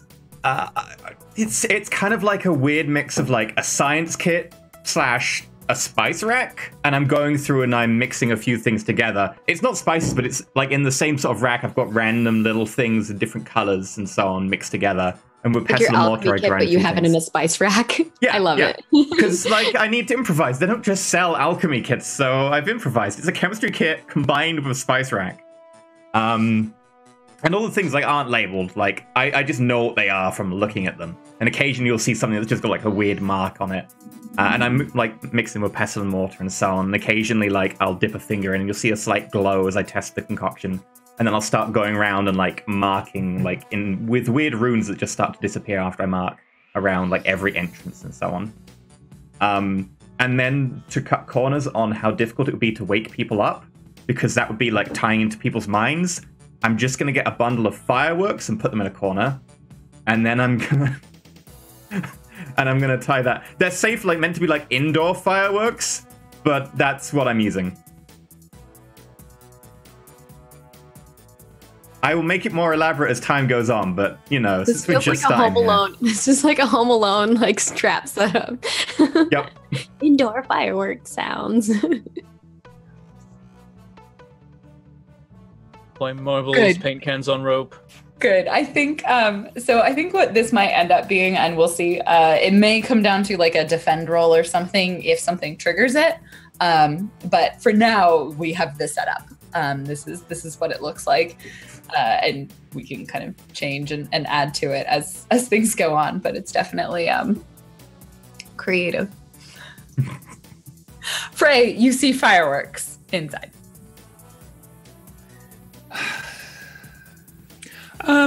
Tempest. Sorry, Miranda? Yeah? We've been working together for like several months. You don't have to call me Tempest all the time. Sorry, force of habit. Are the fireworks really necessary? Well, if someone breaks in, I wanted to wake us all up. And I could try and tie it into our minds, but that would involve trying to tie it into our minds, which is a bit more complicated than just setting off some fireworks. Okay. So you can promise me that you won't cause any collateral damage with these? Well, they're meant to be safe indoors, except if you put them close to anything that's particularly flammable. So, I was going to keep them here, and then make sure they don't go anywhere. But if you've got another suggestion. I don't. So, Frey picks up a rocket and was like, probably not the best idea to point this into the middle of the room. No. But the line of crackers, that seems like it might work. Well, I was going to get the rocket and then I was going to strap it like facing the wall so it couldn't. But yeah, it's a good idea. I'm going to keep this. Sure. But yeah, you're doing a good job, I assume. I know nothing about magic. You'll have to teach me.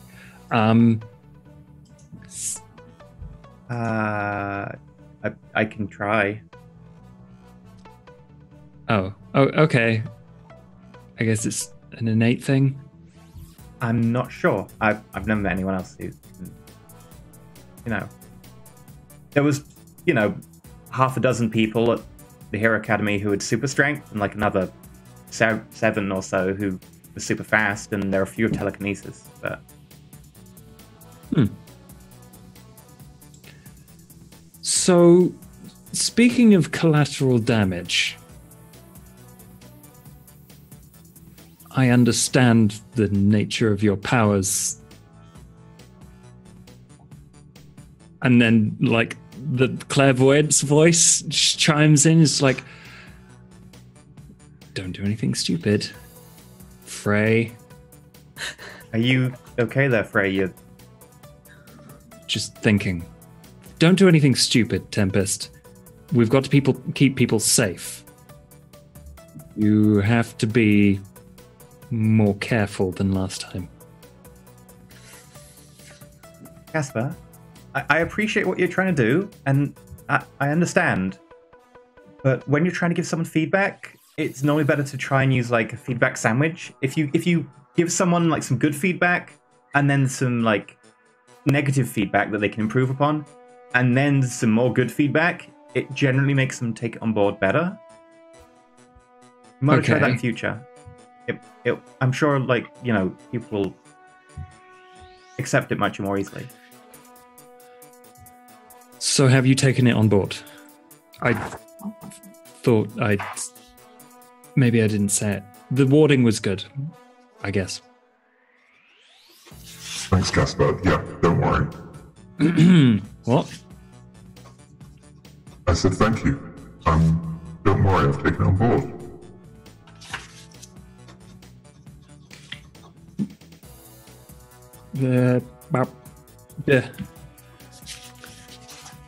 As he tries to clean out his ears. Yeah. Wondering if he heard something weird. I'm narrating for the MP3 people. I forgot about them. You okay, Tempest?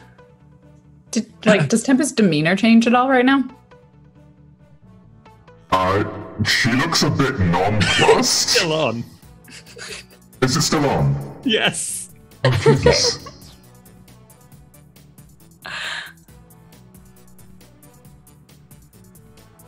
Yeah, it turned itself on. Sorry about that. I didn't touch that. Oh, so Was it intentional that you spoke in that voice at all? No, it just turned itself on. That's fine, because I'm gonna take this as a story gift.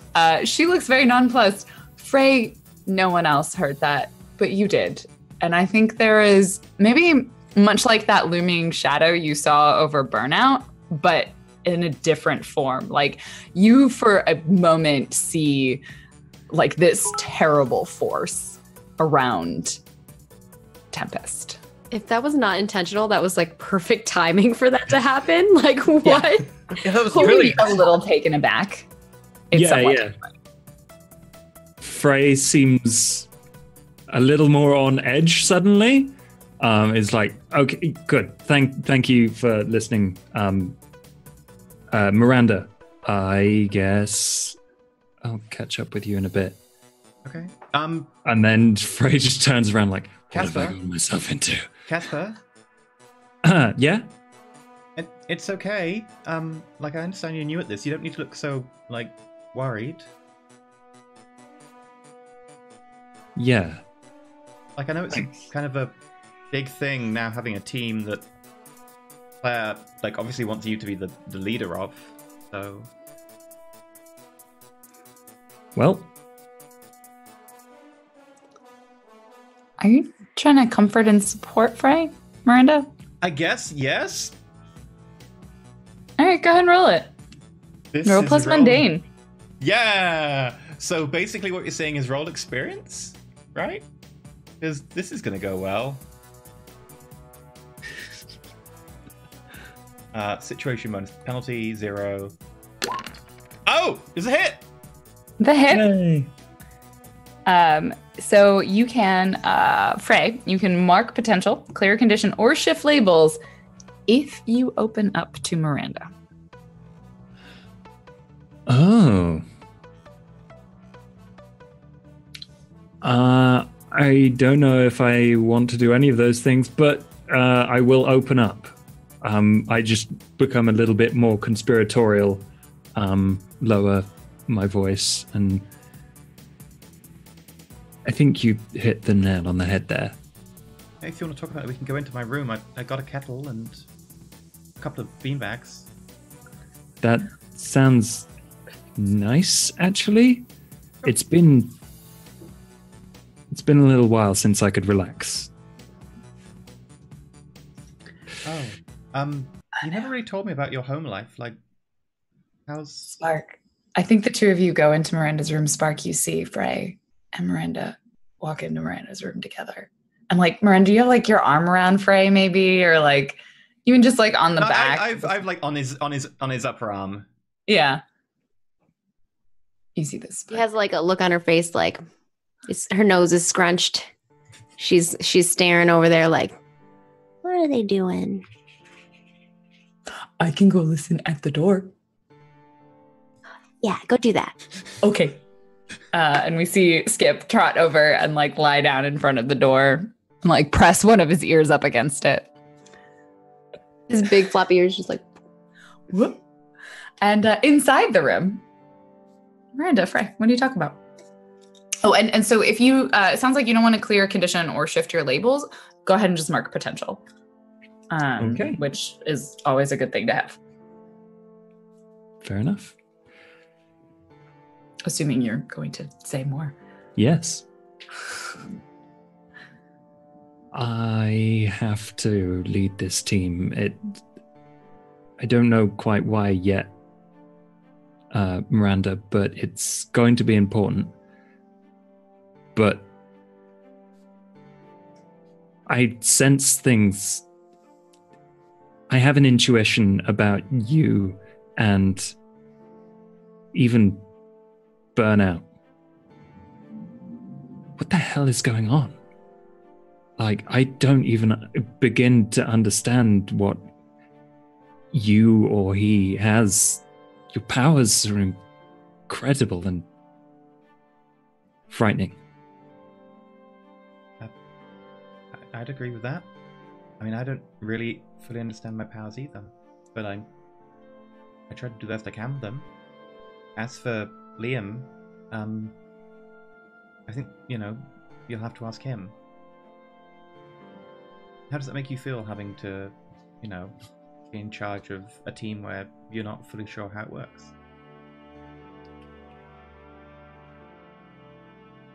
I don't know.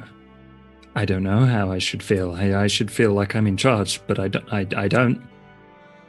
Is it the uncertainty that worries you? What worries me the most is the fact that an entire block is now under repair because of what we did. We did evacuate it first. Yeah. We're going to do better next time, Tempest. Miranda.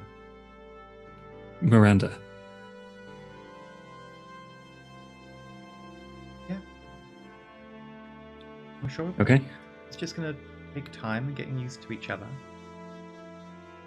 You don't need to worry so much. Okay? All right, well. Thank you for the tea. Again. I mean, you haven't really drank any of yours yet. It's too hot. I'll take it outside. Sure. Yeah. With the others. If you all want to talk,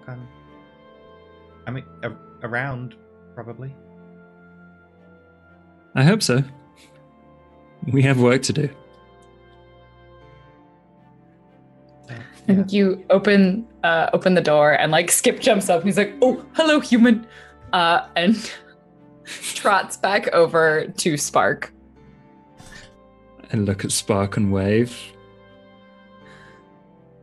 Spark, like, her shoulder drops and she's like waving at him. Yeah. And I think Skip, I don't know if you want this for Skip, but I like the idea. He just opens his mouth and plays back the entire recording of what they said in the room. Just like, I love information, human. Oh, yeah. Oh, wow. Yeah. Does that sound good? Yeah, no, I love it. Yeah. I absolutely love it. Yeah. And maybe it like plays into like an earbud or something. Or, I don't know. But yeah, it's just like, and then just their voices come out of his mouth. What does Skip call you? Does he call you Master? Like, does he call you Spark? Like, how does Skip refer to Spark? I'd probably have him call me Spark, yeah. Spark. Okay. Spark, here is your information. Yeah, great. Excellent. So now, I think Frey, you kind of stand in the doorway with your cup of tea, and we see Burnout. He is cleaning, but maybe I use the term loosely because like sometimes he's using a broom, and sometimes he's like objects are just sort of moving around the room, which I think maybe in some ways reminds you of like the thing that Claire does, which is so with Claire, it's that sense of you like forget moments. It's like when she moves around a space, like when she's popping from one area to another, it's not that she's teleported. It's just that like the travel time of her moving, you just forgot happened. So I think in Burnout, it's more like literal teleportation, right? Like you're physically moving objects between a dimension. Things might be moving around a bit. Like there was maybe just before we went into the room, there was like a big pile of like bits of wood and crap from where someone probably started a fire in here because people can't help but start fires in abandoned buildings.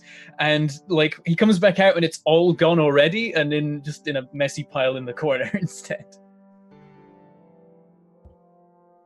But then when he comes out, I'm like picking things up and chucking them, but with some force because I'm particularly strong. So I'm just like hurling stuff across the room to a pile to deal with later. Straight through the plasterboard wall. We have that like Captain America. That's probably what happens. Apart moment. It's maybe not quite that, but it's like just grabbing stuff and throwing it and sort of not really being careful. And at some point, a bit of wood, instead of just taking the pile, just goes into the wall. What are you doing? Oh, I'll fix that. It's fine. Liam, it's not like it's the only hole in these walls. Liam's new to this, you know? Like, we've all made errors when we've, started doing whatever we do for the first time. But that's why we went to the academy. Yeah, some people don't get that chance. I call it, look at you. Hey. Could go too. What happened? You remember failing the exam. Frey keeps quiet during this particular conversation. All you have to do is take the exam. It's not that hard. If I can do it, you can do it. Burnout, I'm not going to say you can't go to the school, but we're going to need you here as well. So I guess get used to it quick. I'll be fine. And I carry on throwing bits of wood. Does he come over, or is this across the room still? It's still across the room, and then I lean into watches in the wall. Fetch! No, Skip. Stop it. Ven conmigo. Liam, always this stern? He's getting used to a lot of things. I can see. A lot of changes. He went from 0 to what you saw yesterday in a nighttime, so... Wait, what? No, don't explain. We've got too much to do. Hang on. Oh, God. Okay. I'll go talk to him, I guess. That's probably the best idea. I shouldn't tell you too much about him when he can tell you himself. But his heart's in the right place. He's just getting used to his stuff. Well, I hope he learns how to not do that with our stuff and learns how to do that with the bad guys. I just watch various things get thrown across the room. Meanwhile, Spark's standing there watching Burnout, and she's like, how do you do that anyway? To me? Mm-hmm. I don't know, I'm strong. When did you find out that you were this strong? It just happened.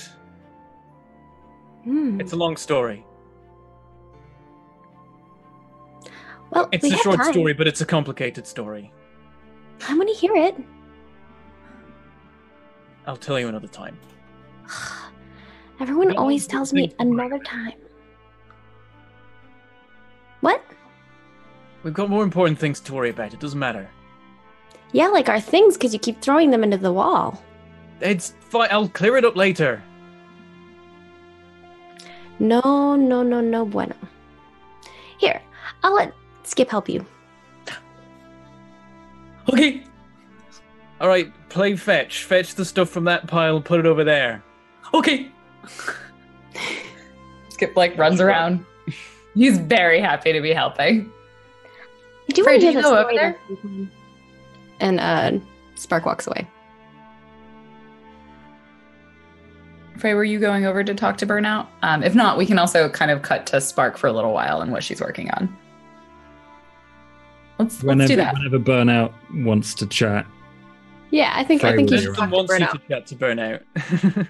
Burnout's just so Frey's just watching Burnout for a while, and Burnout's just standing there, and it is this long and protracted, awkward moment, and we will cut over to Spark. What is Spark doing?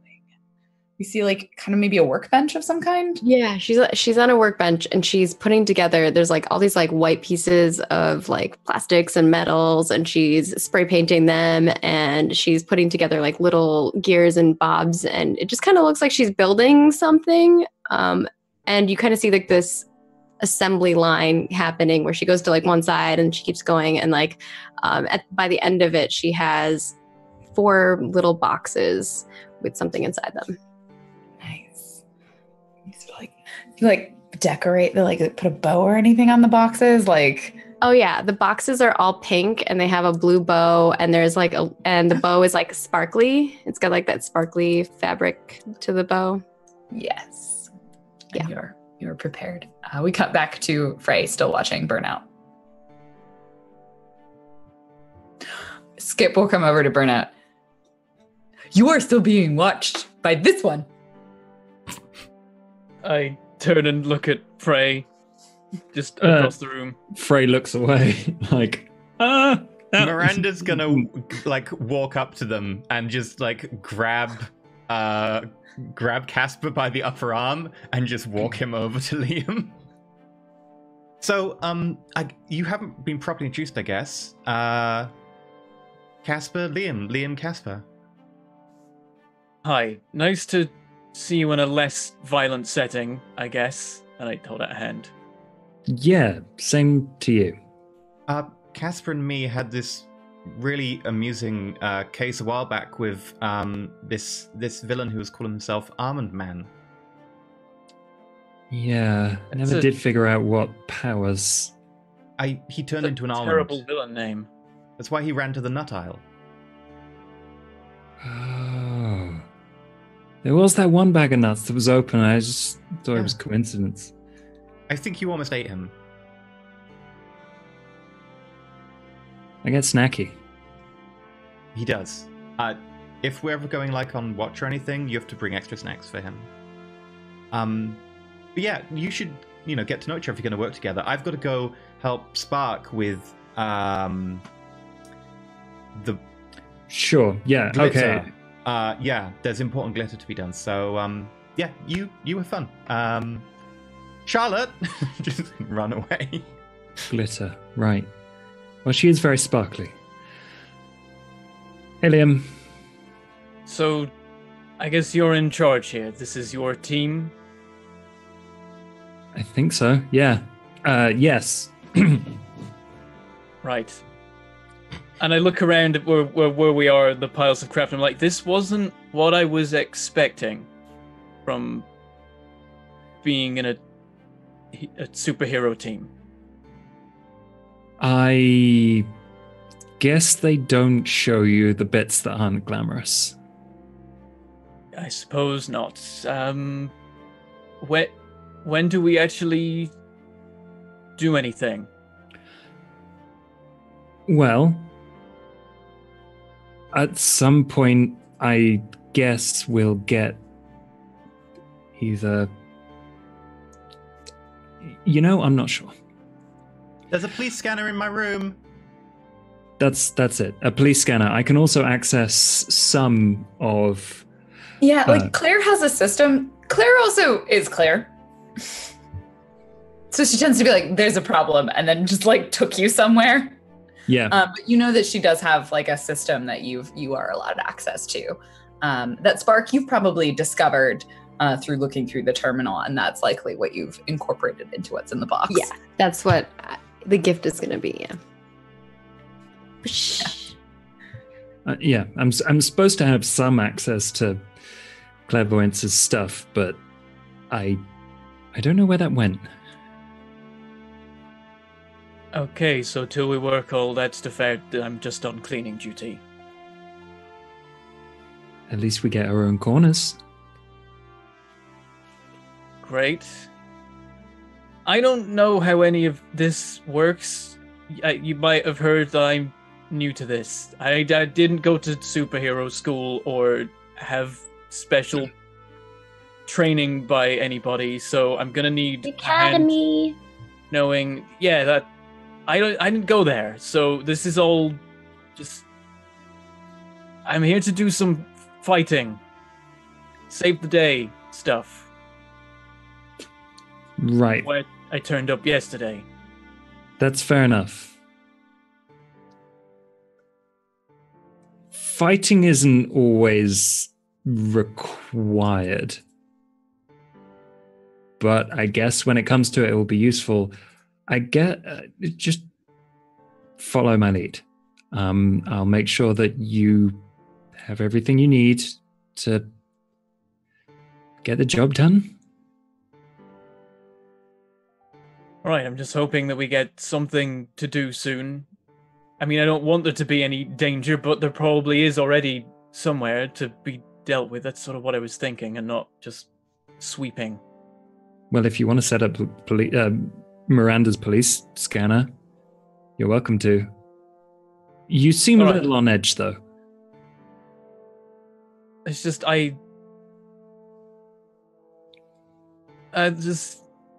this all just seems like a waste of time, like cleaning up a place. If the place is full of crap, then we can't do our jobs properly. This is going to be, I guess, our home for the next however long we're a force together. Clean home, clear mind. Yeah. I've had enough of clean places, I'll be honest. I'll help with the scanner and see if something turns up, and if there isn't anything, great, and we can make this place look nicer, sure. I get the clairvoyance voice, and it's just like, don't be too eager to jump into a fight. That's actually good advice from her. Yeah, Frey literally just repeats something he remembers her saying. I think it's like we see this scene where Frey had been like seriously injured. There's like, broken nose and like blood, and she's like helping him fix himself up and be like, you were too eager to get into that fight. I just sort of huff a bit at that because I'm like, that's sound advice, but also I don't like it. Sort of thing. And with that, I think the two of you maybe have a little bit more of an awkward moment. And Spark, you're ready. There's one other thing. I feel like this is something that Frey would notice because of his abilities, but the hood's down now on Burnout's cloak, and he has sort of darkish blonde hair, but in amongst it are little individual white hairs. There's also a giant looming shadow that's kind of terrifying behind him, but that's separate. Frey tries not to look. Don't look at the shadow. Do we all notice these things, or just only Frey? Okay. But we noticed the white hairs. Yeah. Okay. Yeah, Spark probably notices it too because she's smart and probably hyper aware of things. And I noticed it because you didn't have those a week ago. Spark's like holding on to the things, and she's like, "Oh, you dyed your hair?" Not exactly. I dyed my hair. I wanted to have hair like Miranda. She's so cool. It looks good. Fair enough. Thanks. I got you guys something. Cool. Oh. Okay, here. And she like hands each of you a box. We have to open it all together. Yeah, I know it's weird that I boxed my own, but I felt like it would be just better if we all did it together, so that's why I did it that way. That makes sense. Sure. Thank you. Okay, on 3. 1, 2, 3. And she like starts opening her bag. And as you open the pink box with the sparkly blue bow, inside is this like kind of honking watch. It looks like super high tech. And as soon as you like put it on your wrist, it auto like latches on and it pops up. And she's like, "I made us watches." Also, I kind of figured out since we live on Storm Street and there's a pizza place, I kind of like put the words together and it's a Stormwatch. For Stormforce? Stormwatch. No, we're Stormforce, but then the watch is Stormwatch. Like, we're watching the storms. Get it? Bacon. I think I read Stormwatch in a comic once. I think someone already did that one. Force works. With Stormwatch with the Stormforce. So wait, Stormforce with the Stormwatch. What? Yeah. I'm just gonna go check that no one has trademarked that as a super name. Okay. Also, and then she hits a button, and everyone's watches kind of like do the theme song. Right. And what did you do? What did you do? Opens up a globe. What did you do? What did you do? Say it. Oh, sorry. I hit the button on it, and this music starts playing. Just a little bit of it.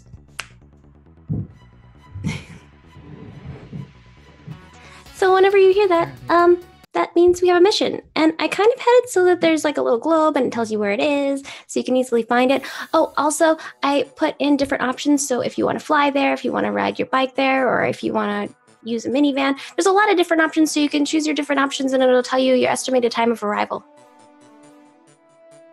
It Sounds even handy. has a tank as an option. Well, you never know. That's very I go to the settings and I'm like, I honestly think then that one up to day I run. really want to build a tank. Wouldn't that be really cool? I was Maybe gonna a small one though, requisition- because we wouldn't want to crush other people's vehicles. Yeah. Right, you just remember seeing like Claire's face with the glowing eye rune and just like being like, you need to watch all of them. Yeah. As this 12-year-old child's like, I want to build a tank. And you look over and you see this like looming shadow and this sort of like Galadriel like form of mystic light behind the other two, and you're just like, hey, watch them. I'm at my depth, but I'm gonna have to watch them. Cool.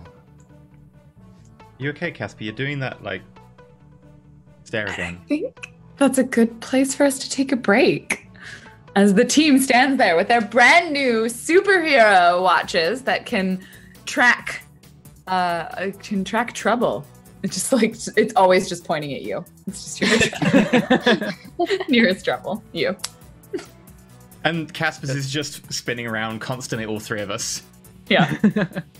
I think the compass is Like broken. the compass in Pirates of the Caribbean. Oh no. All right, break time. We're going to go to a break for 8 minutes. Feel free to just look at some awesome fan art. We already got fan art of Skip, so that's cool. Yeah, we got fan art.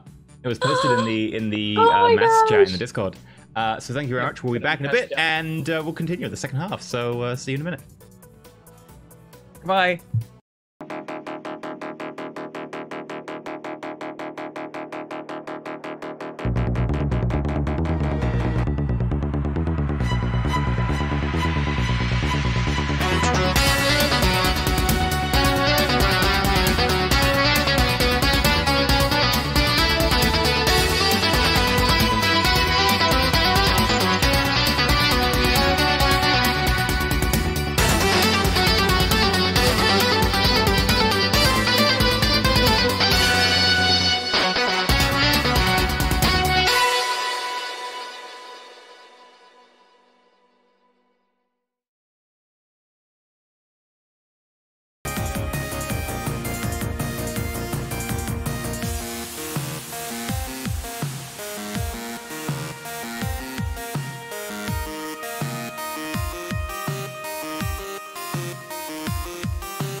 Hi, welcome back to Roll4It, where we're playing some lovely Masks Stormforce.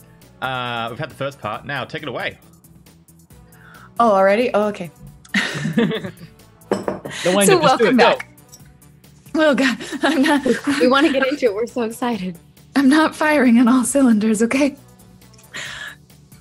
So, we have met our budding heroes, our budding team of heroes. I'm not saying they are a team yet. I feel like they're in progress.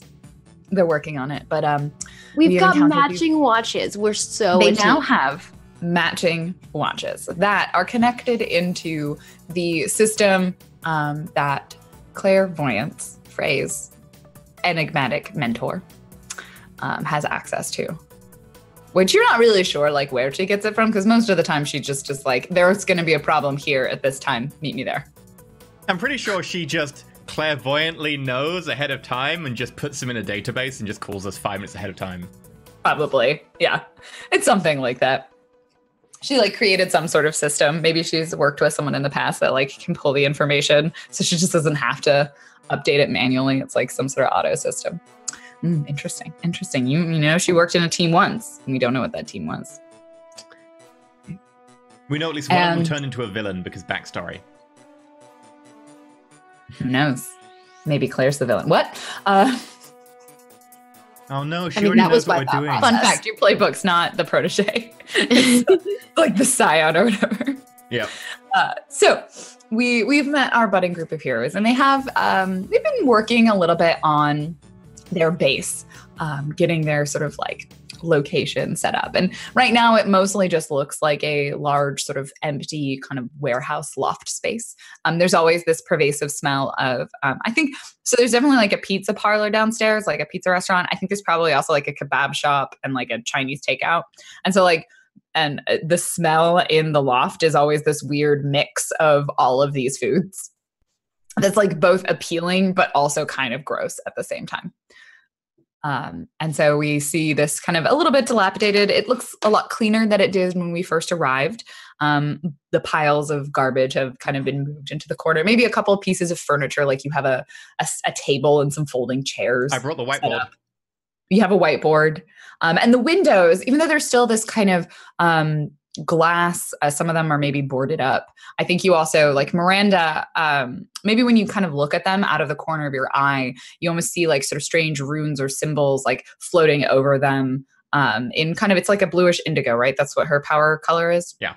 With like and a it's, kind of if weird you focus on and it, a sparkle, which like there are stars in them to depth, but yeah, when you look at it directly, you don't see it. But I think like it's one of those like the sparks out of the corner of your eye. You're like, oh, is there something there? Because she has reinforced the windows to set off fireworks to wake everyone up should their base get attacked. I'll modify it later on to make it the best way. Awkward. How else would you wake people up in an emergency? I don't know. I can't hook it up to fire alarms. I burn electronics out if I use them too much. I feel like Spark could have helped, but you know, you made a choice. It's cool.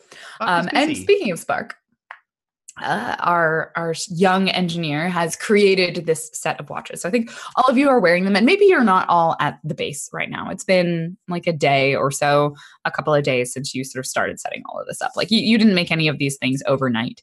In that downtime, and I'm partially asking this, I know like Maggie's, you've got an ability that you might want to use. You'll have had a little bit of extra time before anything else. And you can kind of tell me where you are or anything personal that you might have gotten up to. If nothing, that's fine.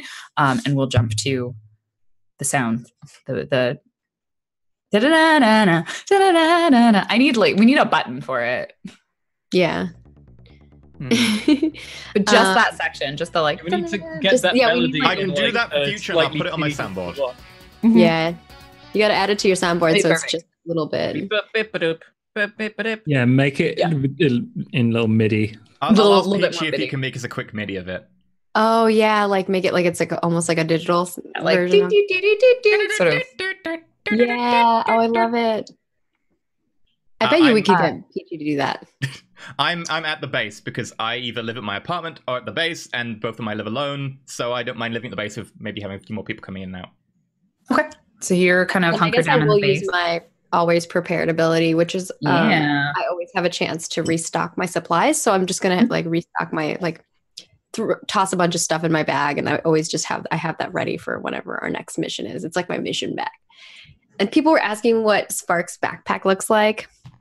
I imagine that it's like, you know, that like sparkly material that's like kind of itchy when you touch it. It's not like sequins. It's like the itchy sparkly material. Yeah, it's like the like woven in metallic thread. Yeah, it's like pink and denim together backpack. So she's Dora the Explorer as a superhero. What? She's kind of like a Dora the Explorer superhero. Yeah, kinda. I've just realized that now. Yeah, because like, doesn't Dora have some sort of animal companion too? I don't know. Does she? I think she does. Yeah, I think it's like a monkey. A monkey? Oh, yeah, maybe. That makes sense, right? Yeah. People have been like associating her with a bunch of different characters, so cool. I like this. I can't think of a word similar to Explorer that rhymes with Charlotte. I've got nothing. It's okay. So I think for your gadgets, right? You have time. You're creating 2 gadgets, and then you use them. It's just when you have a chance to restock your supplies, hold up to 2 gadgets.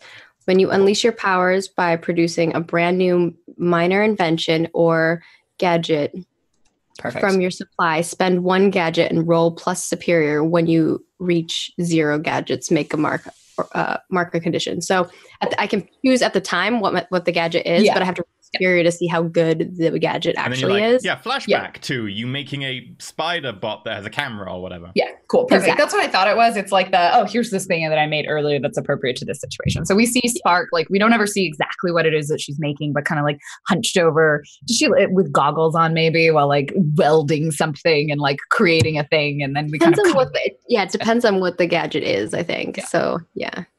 Sometimes she's like in her house garage and using her dad's workstation. Sometimes she's like at her computer desk doing something. Sometimes she's in the headquarters using like their table and doing stuff. So it just depends on what it is. Yeah, so we see all of this. So you had time, you maxed out your gadgets. Is there anything anyone else needed to do or wanted to do related to downtime? Frey is going to go to the terminal and begin going through Clairvoyance's things that he has been given access to. Okay. Start making notes on his 3 companions. Ooh. Wow, okay. Batman. Is there a particular move that you're doing for this, or this is just it's not a move, but I may have to use the move is relating to later. Cool. Great. This is some prep work as well. Yeah, you start digging in, learning what Claire knows, and you don't even have full access to a lot of these things, and she's got a weird chunk of information. She knows many things. But there's also, like, whenever you look through her notes, there's so many question marks, I think, because there's a lot of, like, could haves or possibly wills. Like, she writes in all of these hypotheticals. Like, the tenses that she used change constantly. And you're maybe a little bit used to seeing this because it's just, like, the way that her sort of research and mind works. But it's definitely, like, destroyed the world, ? Don't think that happened. Damn it, again. And I would like to talk to Burnout at some point as well. Yeah. Where might we find Burnout? How long is it after we've come to the base? Probably have like a little less than a week. So I'll say like 3 to 5 days, somewhere in that time. Imagine you're patrolling then. Probably, yeah. I'm probably like sort of walking around looking for like explosions in the distance and just general trouble. I'm like, there's a little bit of an element of like stalking, looking for a fight. So you're like, we find you on a rooftop overlooking like a street, like watching some like gang or whatever. And I'm just going to float down behind you. Hey, Burnout. Do I notice? Oh, Jesus. But hi. Oh, sorry. Yeah, how are you finding the team? They're all right. I suppose that, I mean, we've not really done anything yet. Yeah. But So it's kind of frustrating. well, teams have to start somewhere, and all the major supers have always been in a team at some point in their careers. Well, that's superheroes are like pop stars where they always have to start as a group, and then like one of them breaks out and becomes really important, like the rest of them sort of fade away and then like, they occasionally disappear. come back for like a comeback tour for a little bit and then leave again. Like clairvoyance is the Justin Timberlake of whatever team she was a part of. The only ones that have never broken up are the Golden Girls. Yes, the Golden the Gales. Golden Girls are still together. Golden They're Gales, golden age, and they're terrifying. Like the Silver Six, the Golden Gales, like all of them. Well, yeah, I know it's good to be in a team, but I want to be in a team that's doing something, that's fighting villains and saving people, not just cleaning up a base and moping about. We've got to, look the part and have somewhere that we can fall back to and feel at home between missions. It's just frustrating how much between missions there is. We haven't technically had a mission yet. Well, we can go and do other things and do missions by ourselves. We don't need to wait. We've got these watches now. Well, yeah, that's what I'm doing, and I look back round and there's nothing much happening down on the street. How are you finding Catherine, Charlotte? Frey and Spark? They did well in the fight before, and I don't know, they seem alright. You and Frey were having a bit of a stare off. I don't know what that was about. I've met him before. This is all new. Superheroes and alter egos and all that stuff. I'm just Liam. Yeah, you're a good person.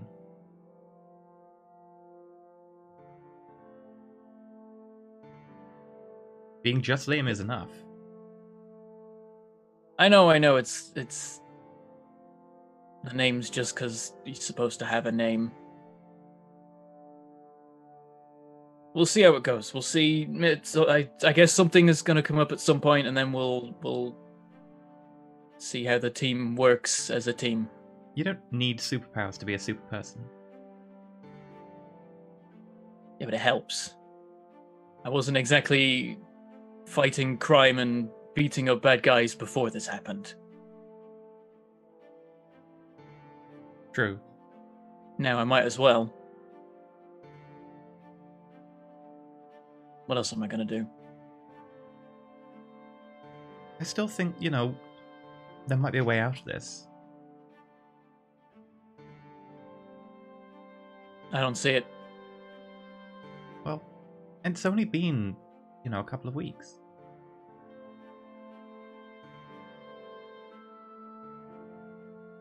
It doesn't feel like there's anything to do. When you're at your Except lowest, what I can while I can. When you're at your lowest, it never feels like there's a way out of it. I'm not at my lowest yet. Are you trying to comfort or support? Yeah, I guess I am. I keep forgetting. There are moves in this game? We can roll dice? Yeah, sometimes we roll dice here. Oh, Go ahead and roll it. Yeah. We've had episodes where we've had one dice roll because there's so much RP. I think we've had 3. We've had 2. We had 2 this episode, so now we've had 3. So I like it.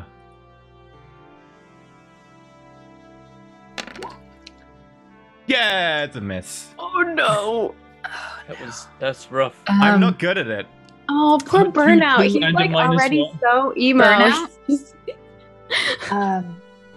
You know what?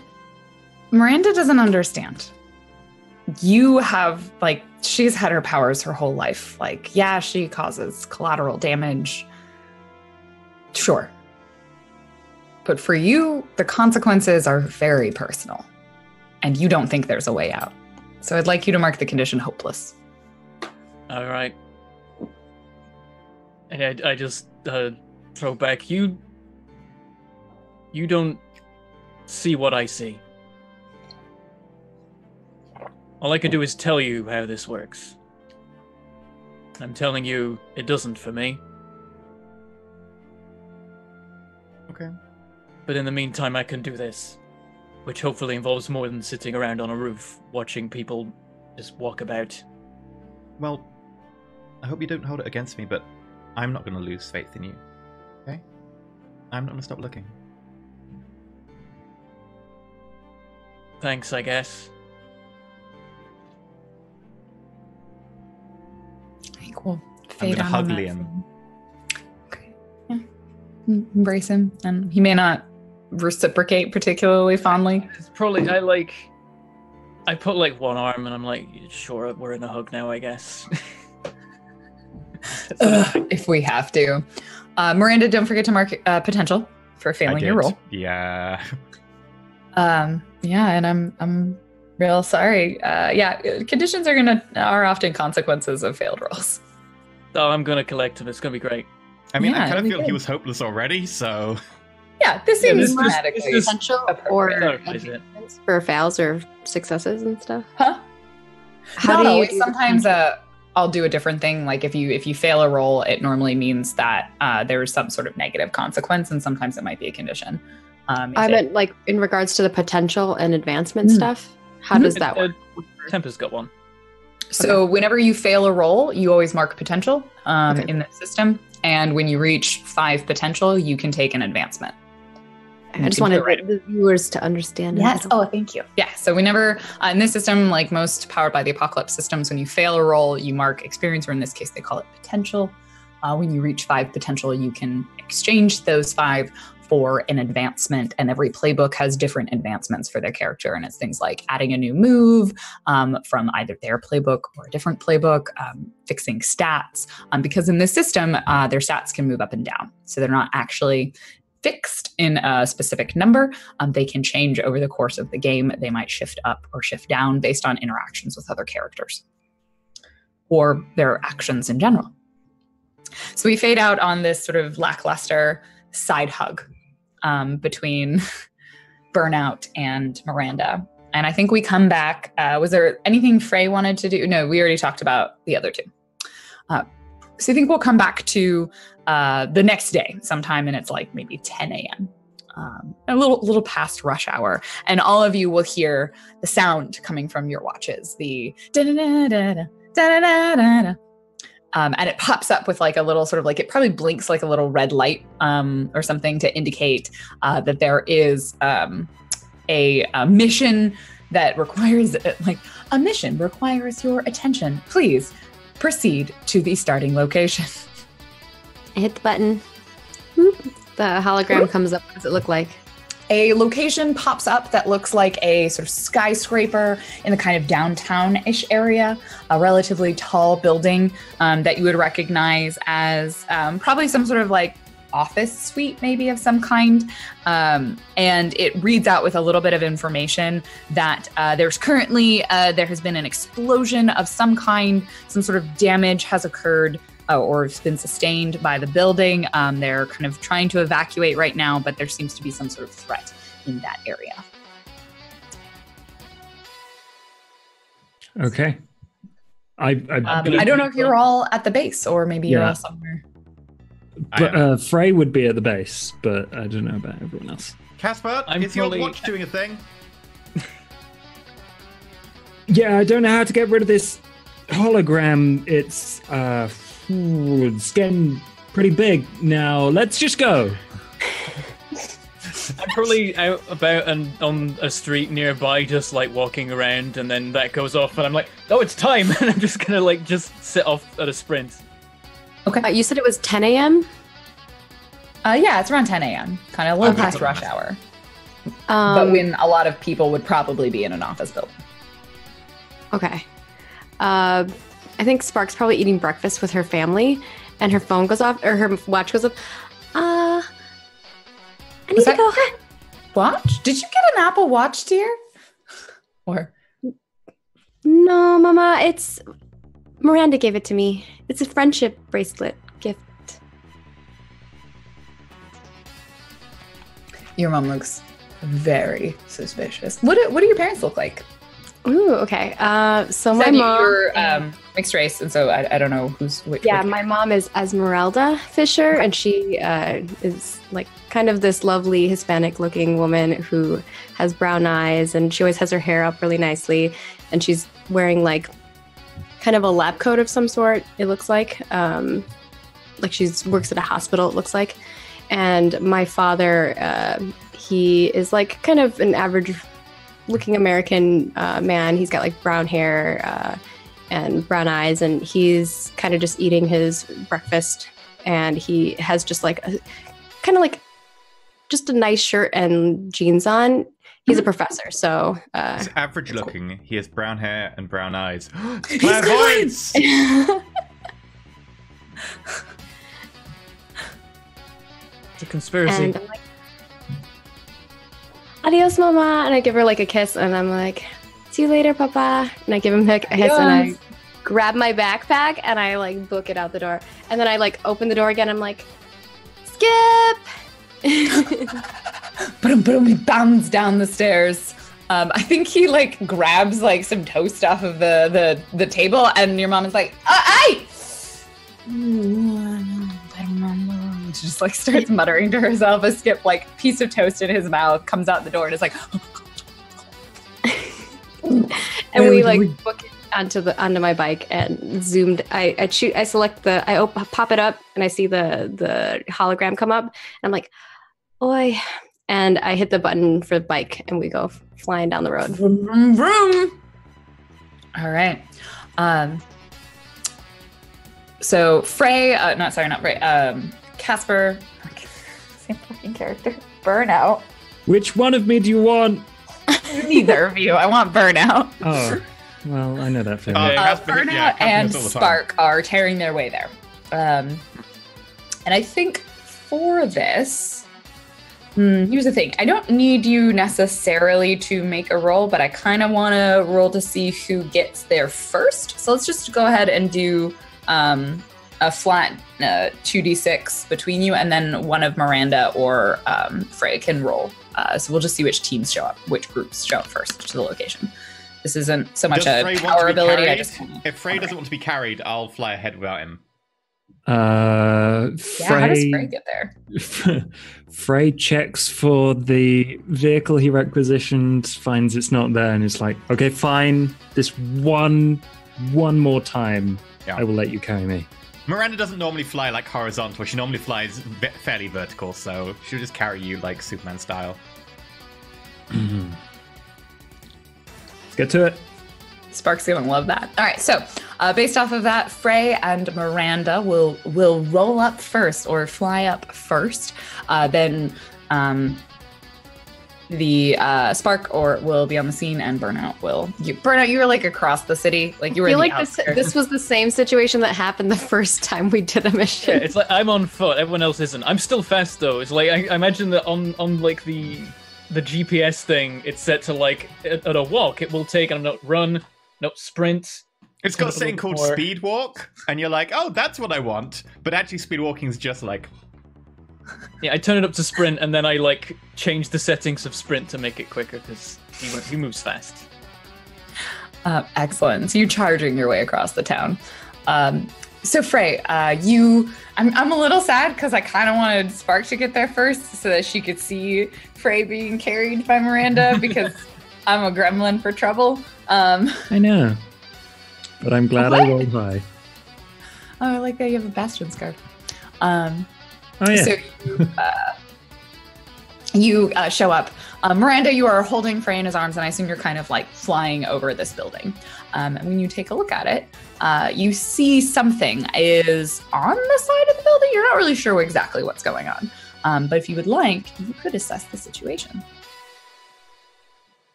Sure. Yes. Or Frey could. Or you both could. I mean, he's been carried, so I'm happy to assess the situation.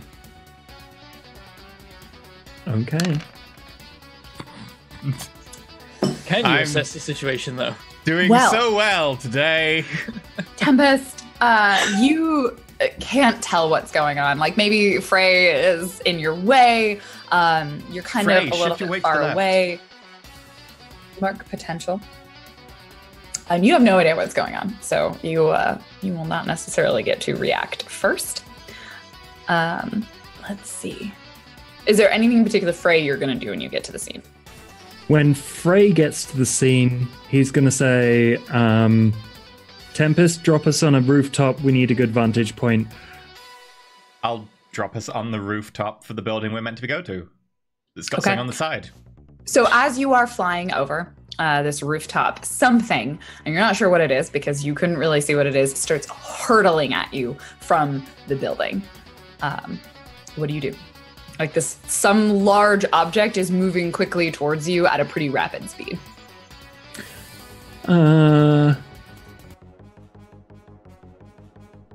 Ray, there's something coming at us. Do you want to handle this, or?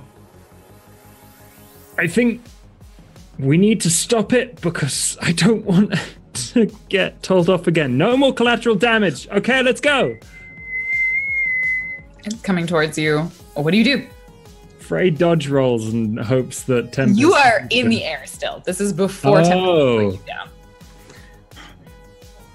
Oh, okay. I'm sorry, Frey. I'm gonna burn.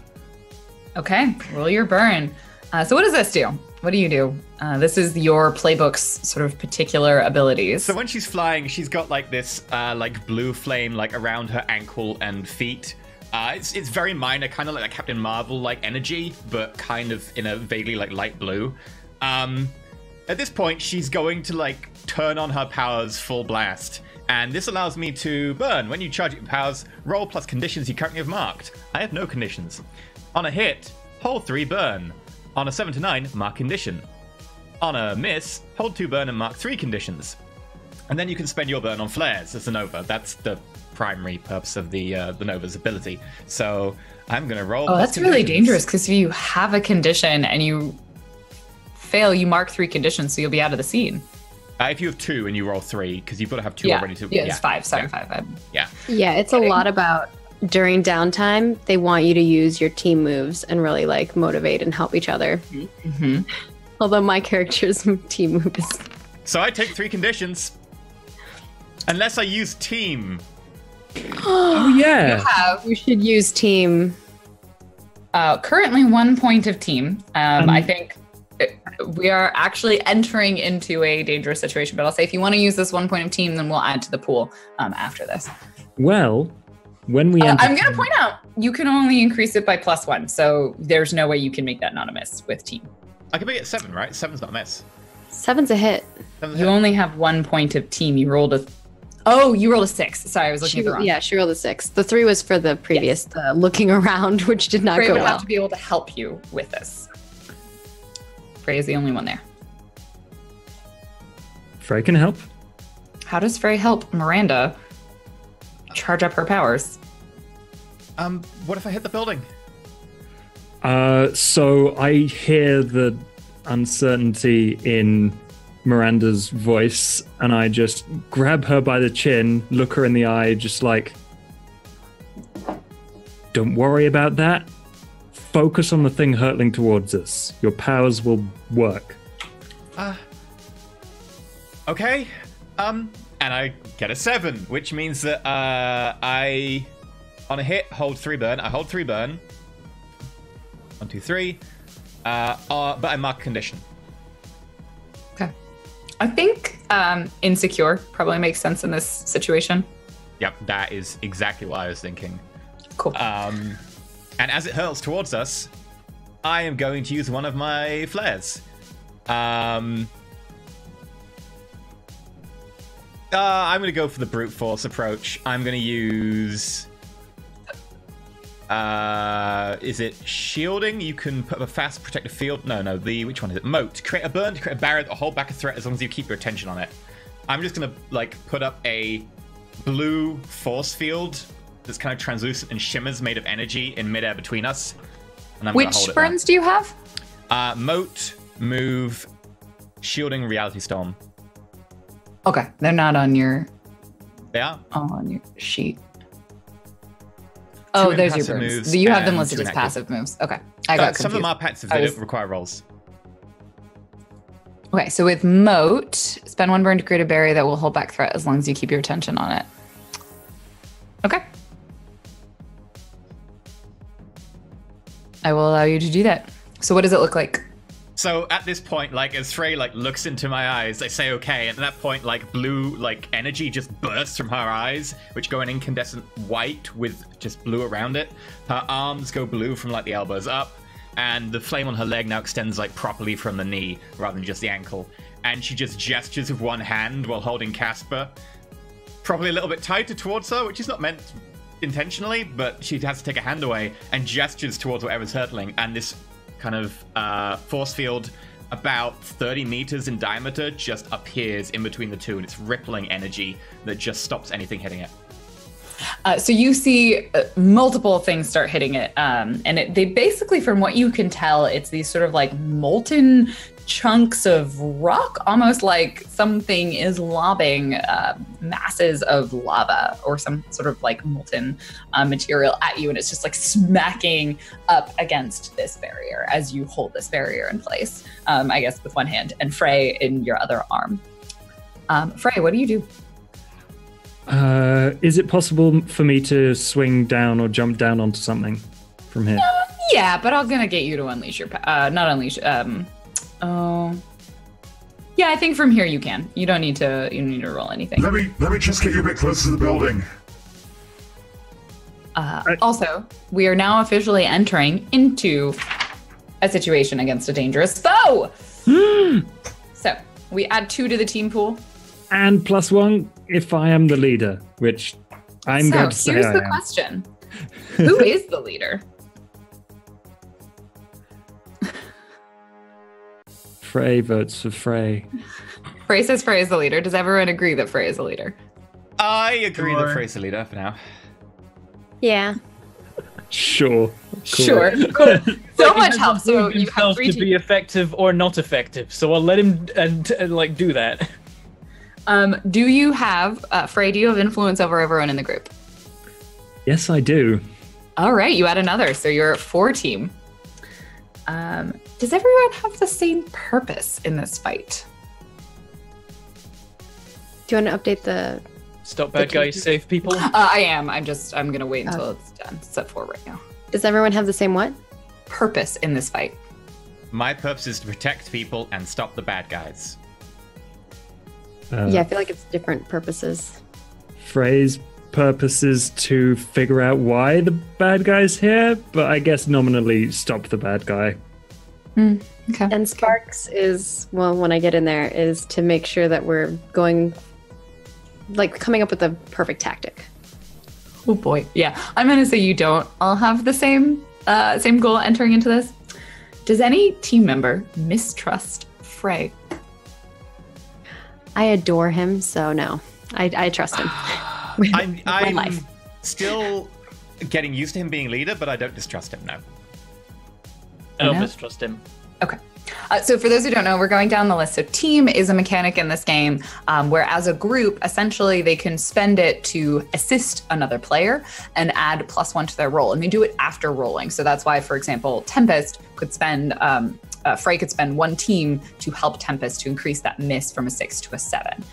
So it's a way to increase rolls by 1. They can also spend team selfishly, which means they give just themselves a boost and then it does kind of bad things for the group as a whole.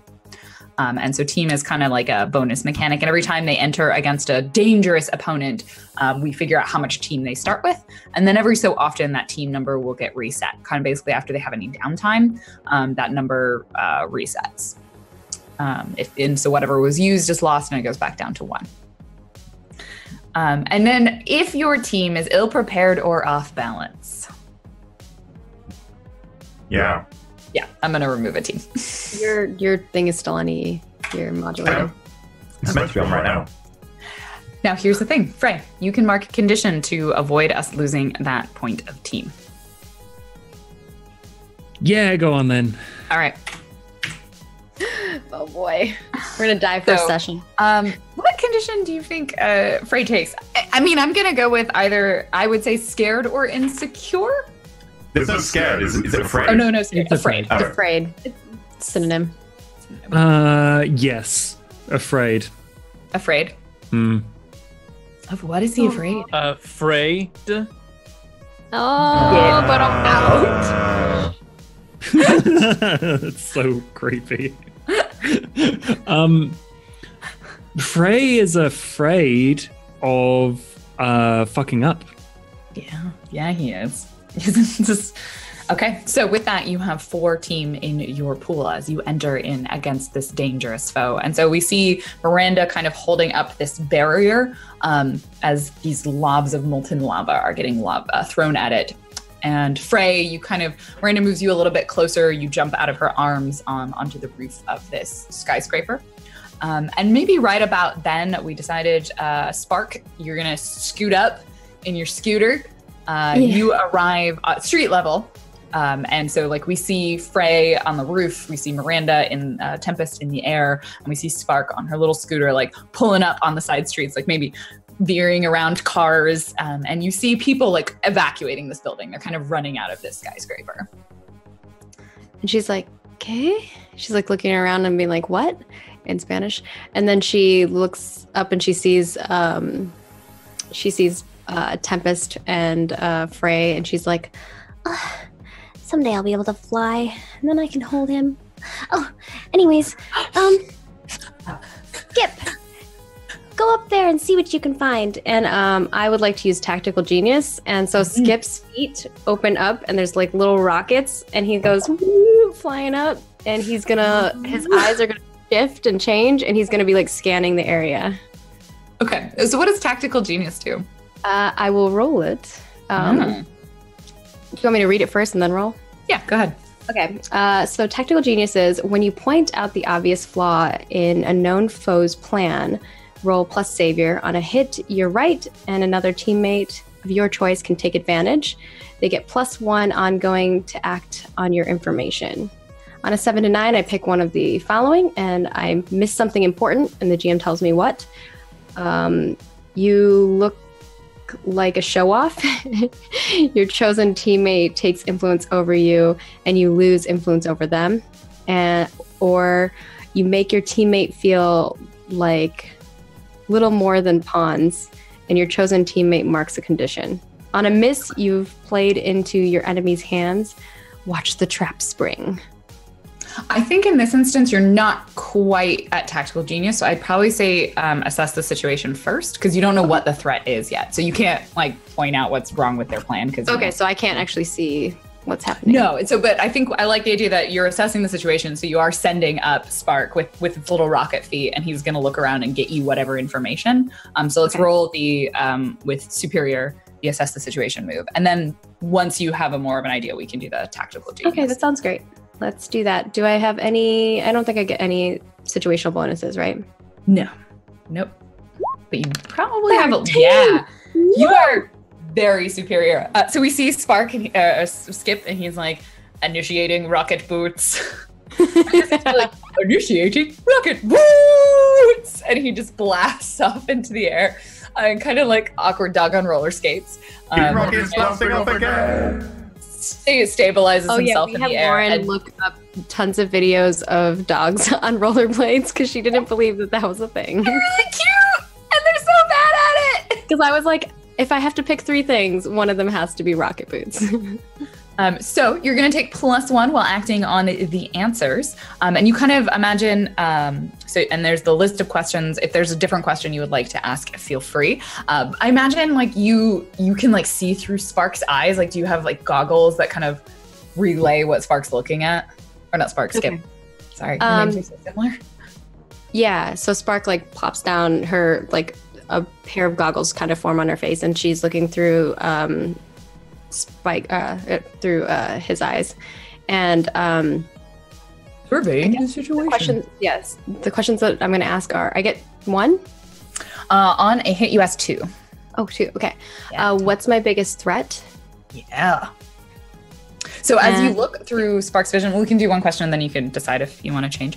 You look through Spark's vision or Skip's vision. I'm so sorry. I know they're close. It's my fault. Blame me. It's okay. And so you see Doggo vision. You like change it from black and white to color. And attached, first thing that catches your attention is the side of this building.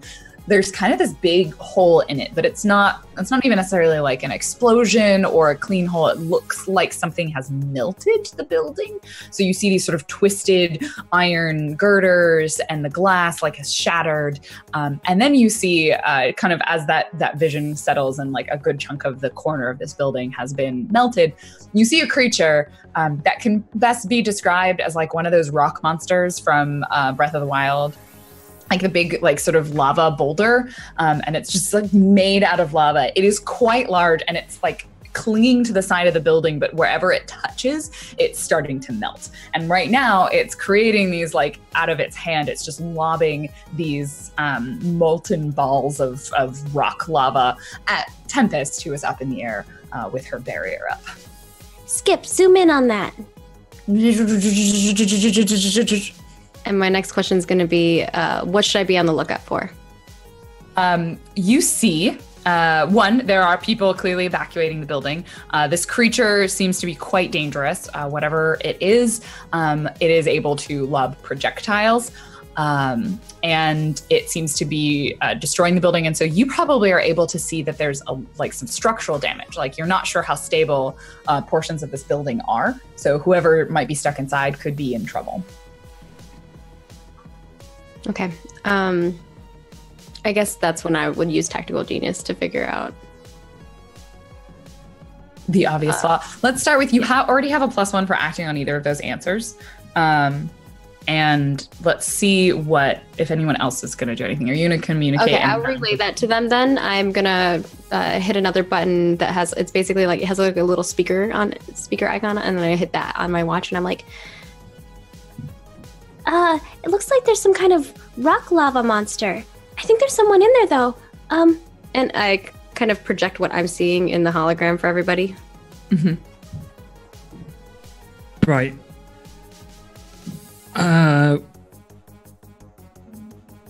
Tempest, can you hold that thing off? Yes, I can hold it off. I'll see if I can find any weaknesses on it. Well, I was kind of hoping we'd go in there and evacuate. Want to get people out of here first. Okay, I think you do that, and I'll work on this.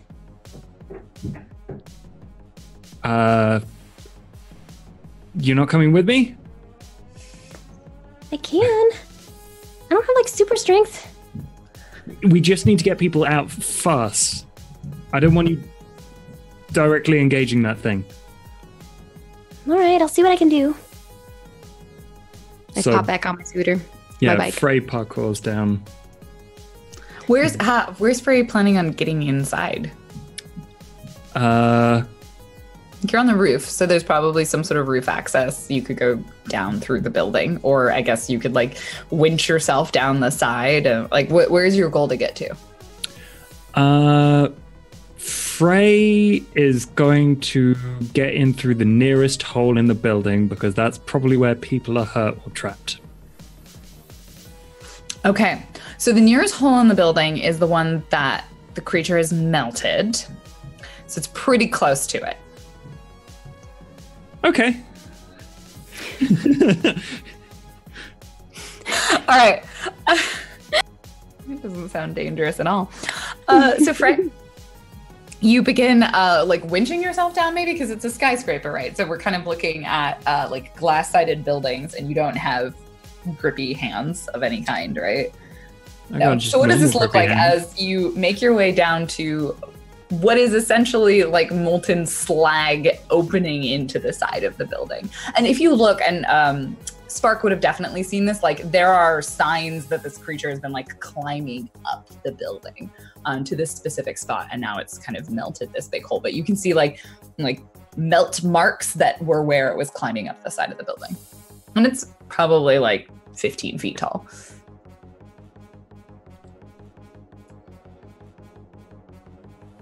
So Frey, what does this look like as you try and slip into the entrance right next to it? Frey is keeping his profile low and against the glass and just very slowly sliding down the rope. So As you begin slowly sliding down the rope, the creature, realizing that it has not burst through this barrier, kind of turns away from it. Miranda, Tempest, you notice that it seems to be becoming disinterested in you. Like it has at least enough rational thought to be like, I can't hit it.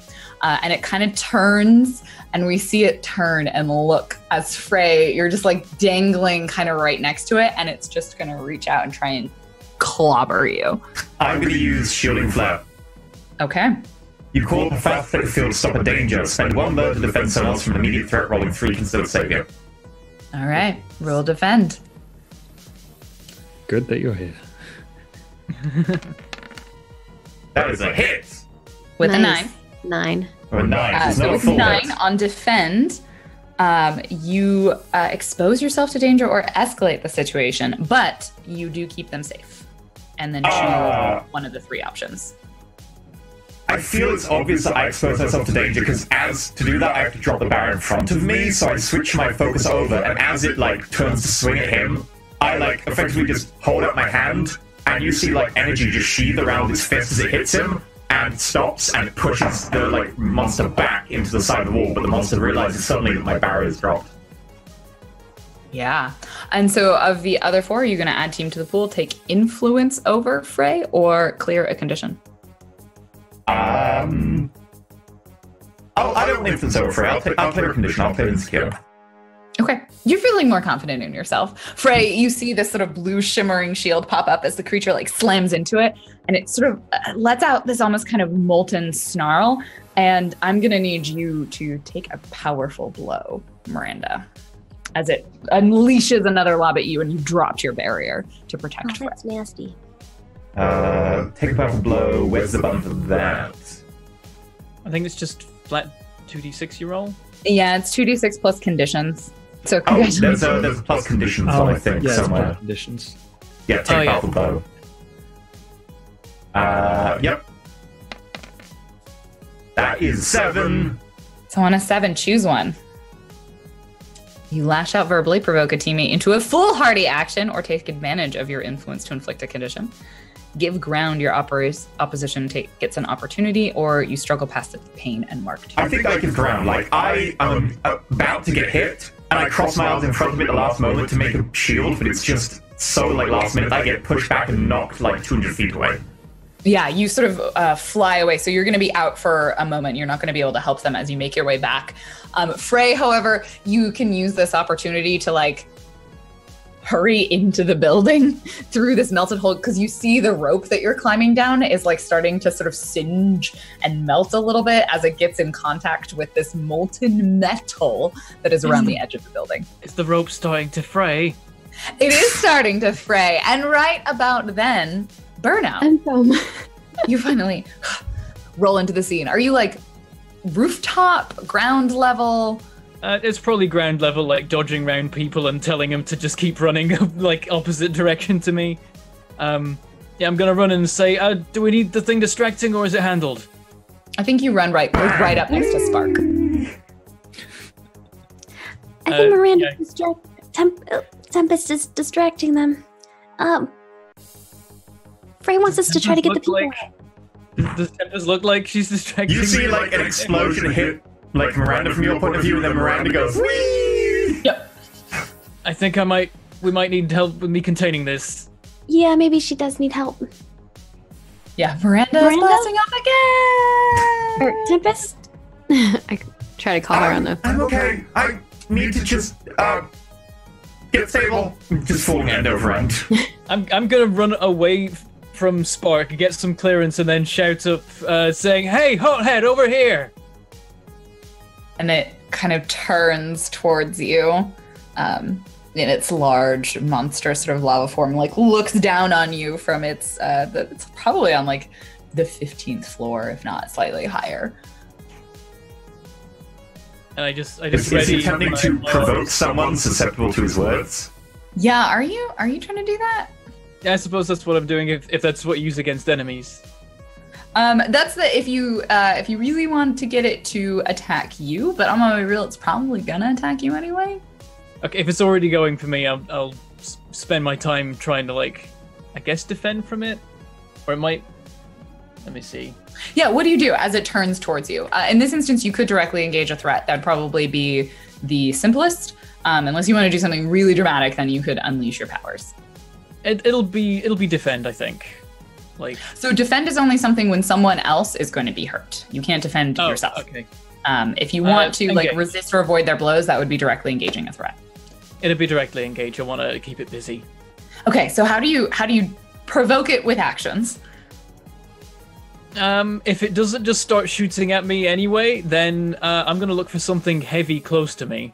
There's just about like maybe like one of the metal newspaper boxes or whatever.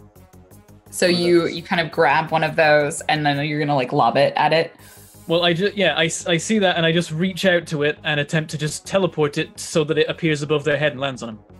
Okay, go ahead and roll to directly engage a threat. Okay. That is danger. It is plus danger. I'm good at that. 8. With an 8, you pick one from the list. Resist or avoid their blows. Take something from them. Create an opportunity for your allies. Impress, surprise, or frighten the opposition. I want to create an opportunity for my allies. Okay.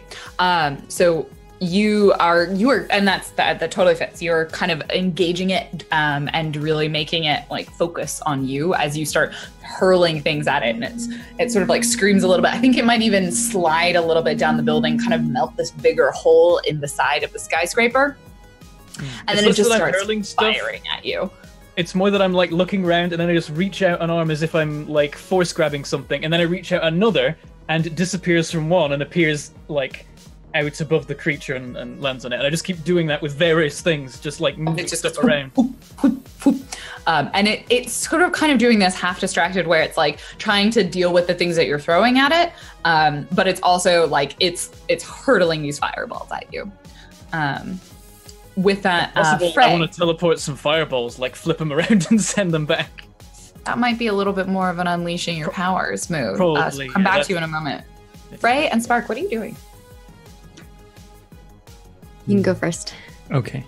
Well, Frey is like, I'm in. Why can I hear masonry impacting the side of this building? And then I look out through the glass. Dunk. And then some of the glass shatters and like fires. Jeez. Oh. Maybe I should be the tactical genius so that I can give you a benefit, right? I'm gonna be like, Burnout, we are not here to fight this thing. We are here to save people. And I'd been reading the files to see if I can get an advantage on it. So you're reading the files. Does that help you against one of the PCs? Like, how does this work? Lava monster, weak to water and ice types. Depending on my success levels, I can tell the team one important detail I have learned from my studies of clairvoyance's detailed files about the supernatural and superhuman world. When I encounter an important superpowered phenomenon, I get to roll plus superior.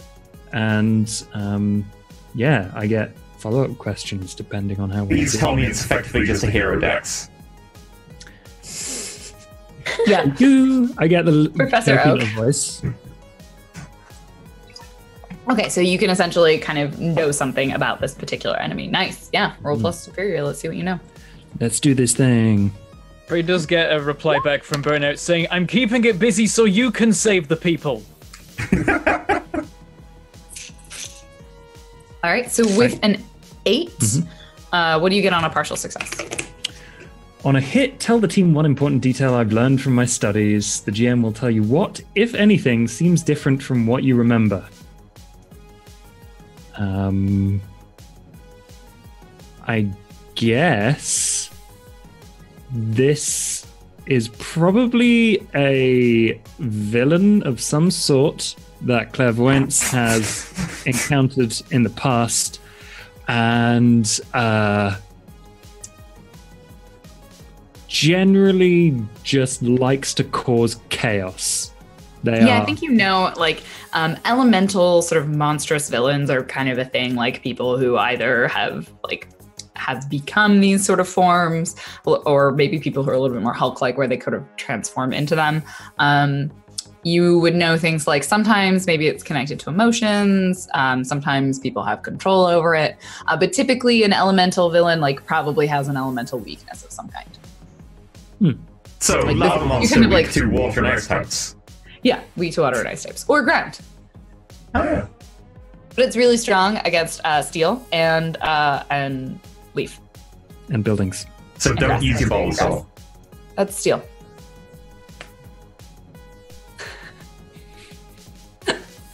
Cool. Okay. I pass this on. I'm like, this is an elemental type. If you really burn it, I would prefer that you make sure people get away from this building. But if you really have to fight it, I don't know, rip up a fire hydrant. I'll probably shout back. If you want me to save people, I'll save them. I just thought that keeping this busy would help. Fine. I'm gonna start running towards the building. It's such a trash fire. It's As a lump of first molten mission as a slag team. hits a dumpster and just sets it on fire, and like we just see a frame of this dumpster fire. I love it. Yeah, I stop what I'm doing and run at the building like, fine, I'll save the people. I was gonna save, that was the point, fine. Fine, it's fine. Okay, so it's not distracted anymore. Nope. Cool. Can we get a dumpster fire remote? How do we not have one yet? I'm putting it on the list. I think that's the fail, the face palm. I need to pop up. But we should just change the face palm to dumpster fire. I'm putting dumpster fire on the list. Underneath the bus for people to be thrown under. I need to make one of the pop-ups that we've got. We've got a lot of pow, punch, etc. We need one of them to just be a dumpster that's on fire. All right, cool. Frey, you're inside. Mm-hmm. You snuck in the level that it had kind of melted the biggest hole in. You do see that it's kind of actually probably split the floor, so you're on the upper floor. Here there are, it's largely empty, but there were clearly signs like people left in a hurry. And you might hear like the sounds of someone like sort of cowering in the corner being like, oh shit, what do I do? Are you gonna do anything particular from the inside? Like what's your objective? You wanna get people out, right? Yeah, I'm gonna get those people to the stairwell. That's my current objective. Okay, so you wanna start kind of like clearing the floor. Yeah. All right. How do you go about doing that? Frey just starts shouting at the top of his lungs like, okay, everyone up, everyone this way, through the smoke. And just like helping people up and just zipping about the floor, just like checking every single room. Okay. And, like cubby. Cool. So you clear most of this floor.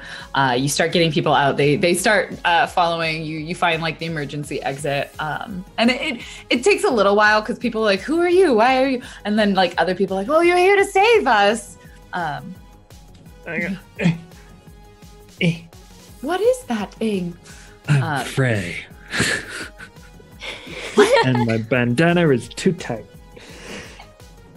Okay, so Frey, you're largely clearing the floor. Spark, what are you doing? I guess now I will use my tactical genius and I'll try to figure out if I can find a flaw in the foe's plan. Yeah. See how it goes. Roll it. So I'm I like get on I'm on my bike and I like zoom up and I kind of like slide to the front and look up at the thing and I'm like, Skip, see if you can get a closer look at this thing. We need to figure out what its weakness is. and Okay. I love how derpy is. Oh my god. You That's could use sick. a team. Oh no, we You have to could. Here's the thing. Who can help her? I can Burnout's help running her. into the building. Miranda's not there right now. I can talk to her Frey on the is on comms. this side. Yeah, Frey would hear over the comms like, what's its weakness? I'm like, I just told you. It's made of fire, water. What are the other Pokemon ones? Ice. And Earth? Earth. Anyone got a giant sand bucket? The hidden so idea are is you not a trying to terrible spend one team if you can pool? get it up there. Can I use team pool? Can I use one for? Frey can use it. Okay, Someone Frey else can- has to spend it for you. Mhm. Is that what you're trying to do? Okay. So we'll spend another team, knock it down to 3. And Okay. Frey offers some advice about Pokemon types. So now it is 8-7. I will choose you. I only get one because that makes it a 7. So you missed something important, and the GM will tell you what. So we missed something important beyond that. What is it? You don't see it. You're not really paying attention to it. But if you look on the floor right below Frey, there's someone in there. And they don't look like they're supposed to be there. But you miss it. So I guess we see The creature's working with someone else. Skip looking, scanning the area, and that doesn't seem important. scans down, and he's like, "This person doesn't look afraid." Mm-hmm. Mm-hmm. There's But you someone do else learn. there. This creature likely could be put out in some capacity. It appears to be able to just generate extreme heat, and it's using that to like melt things and produce these projectiles. So if you reduce its ability to generate extreme heat, it should be pretty much dealt with. Okay. It looks like there's someone else down there. I think that maybe they're working together. So you don't get that part. I tell you what you see, but you remember from your ability, you miss something important. I think it's like you have missed something important, but you get to find out what it is from the GM. Yeah, that's how I was reading it. Yeah, so you don't actually know what it is. I think that's part of the power. No, why would you give you I think the point is that I do find out. We missed it initially when we first were looking, and now you tell me what it. That's how I understand the ability. Yeah. Is that we missed something important, and the GM tells me what it's like it you is. have in the past sense missed something important. The It's a GM will hit. tell you what it is. 7, so it's like a success. But I only get one of the questions. I don't get all of them. Oh, right. So this is one of the things that you know, because it's. Do you get these things? Another gonna hit your right. See, I read it differently because they're negative consequences. The 3 things that are listed are the negative consequences to it being only a partial success, not a full success. Which move is this? It's tactical genius, right? Because you see how the other 2 are not good things. Like you look like a show off, or you make someone feel bad. So this is a thing that you miss that you should have seen. Gotcha. Okay. Right? That's how I read it. It's not actually a hit. It's like a. It's the partial success, right? So you get, you point out their obvious flaw. You're right in the flaw in this monster's plan, but you still miss something else that you should have seen. That's which is really that monster weird. someone else. Yeah, that's really weird. It's weird that I It's have so to tell weird. you what you miss, Yeah. and not just that you miss something important. Your choice can take advantage. Why tell us then? That spoils the fun. We can cut that part. That's fine. No, Because I I think it's that's. So We can talk this about it is still a afterwards, but hit, that's so how I on a read it. hit- Right? 'Cause But this is still a You hit. So hit. on a hit, you're right, and another teammate of your choice can take advantage. They get +1 ongoing to act on your information. yeah, So the so you type give thing, one yeah. person a +1 in this instance to whatever they do to deal with. I'll give it to Yeah. Tempest since she's trying to make this person or make the thing go away. Right, I have an idea of that then. While the rest of them are trying to save people inside, and then you just see me grabbing something out of my bag, and I guess that's where my scene ends. Sorry for the confusion, people. No, it's fine. That's how I read it because the other 2 are like bad things that happen. Like you get all the good stuff, but also something bad happens. And so I think I the think in bad our things- test run, I got a success, so I got a 10, so I don't think I ever got It the seems 7. so weird though if it's worded that way around. It makes sense, but it seems so weird. I'm currently like trying to Google it. I can't find anything on it. It's just bizarre. I might tweet. I guess then No, what I say is, I'm like, okay, so maybe we can figure out how to remove a teat source. And that's kind of what I say over. So, you hit me over like the comms.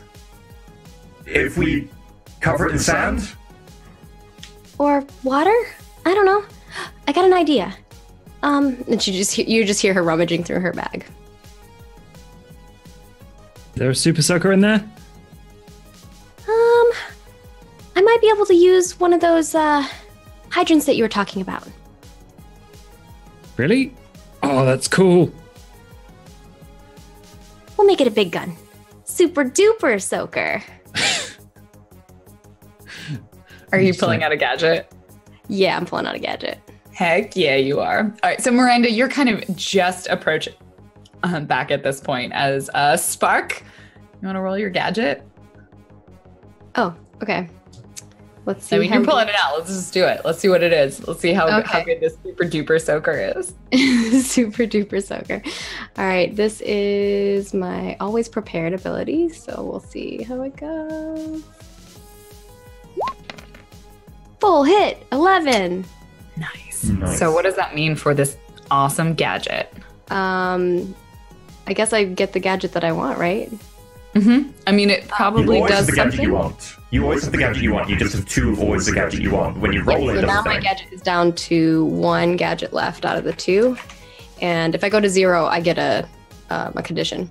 So you just see Spark run from her bike all the way to like the nearest fire hydrant. She pulls off the cap and shoves like this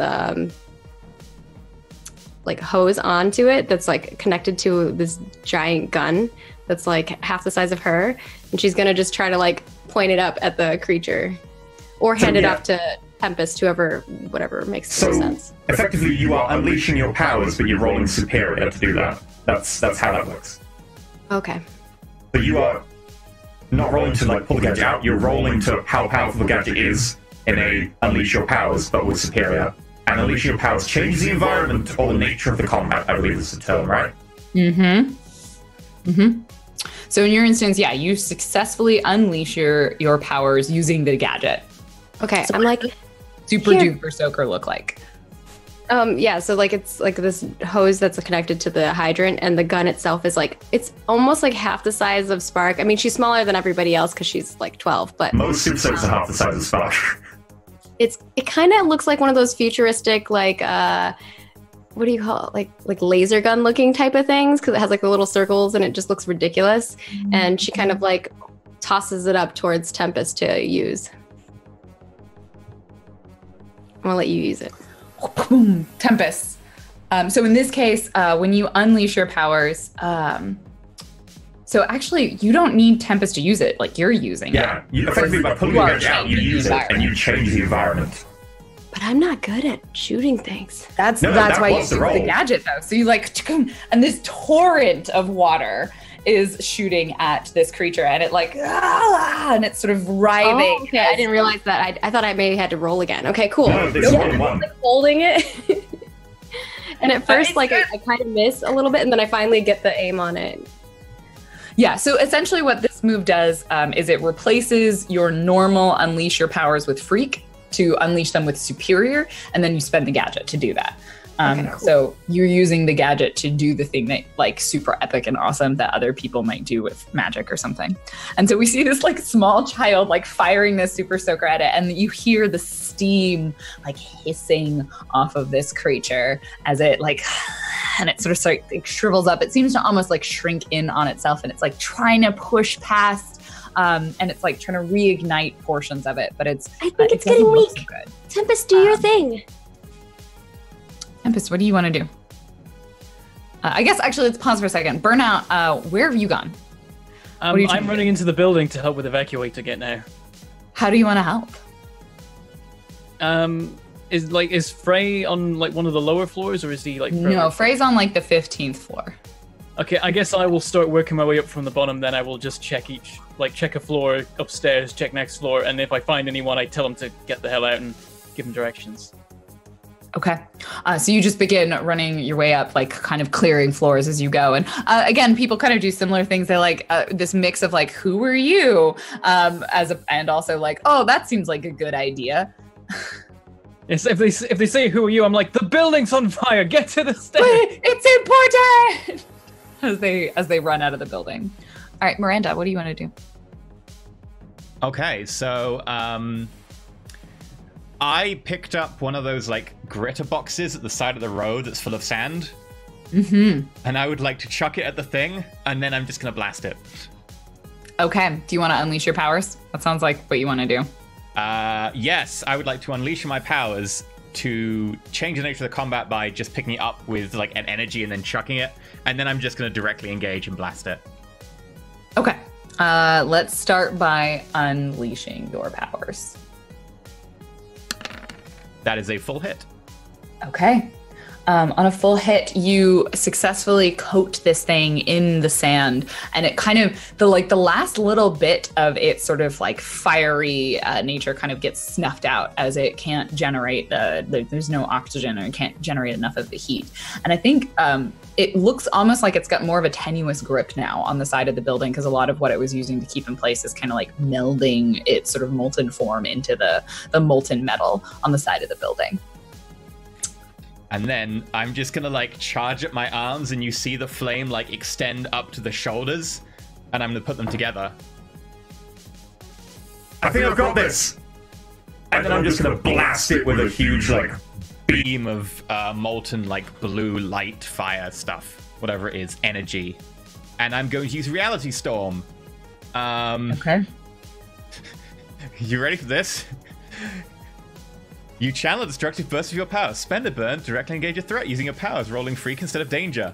If you do, you cause unwanted collateral damage unless you spend another burn. Uh-oh. Roll it. Yeah. Do you have 2 burn to spend? I only have 1. Cool. Oh, no. That's what I was wondering. That's a hit. I can make that a full hit with team.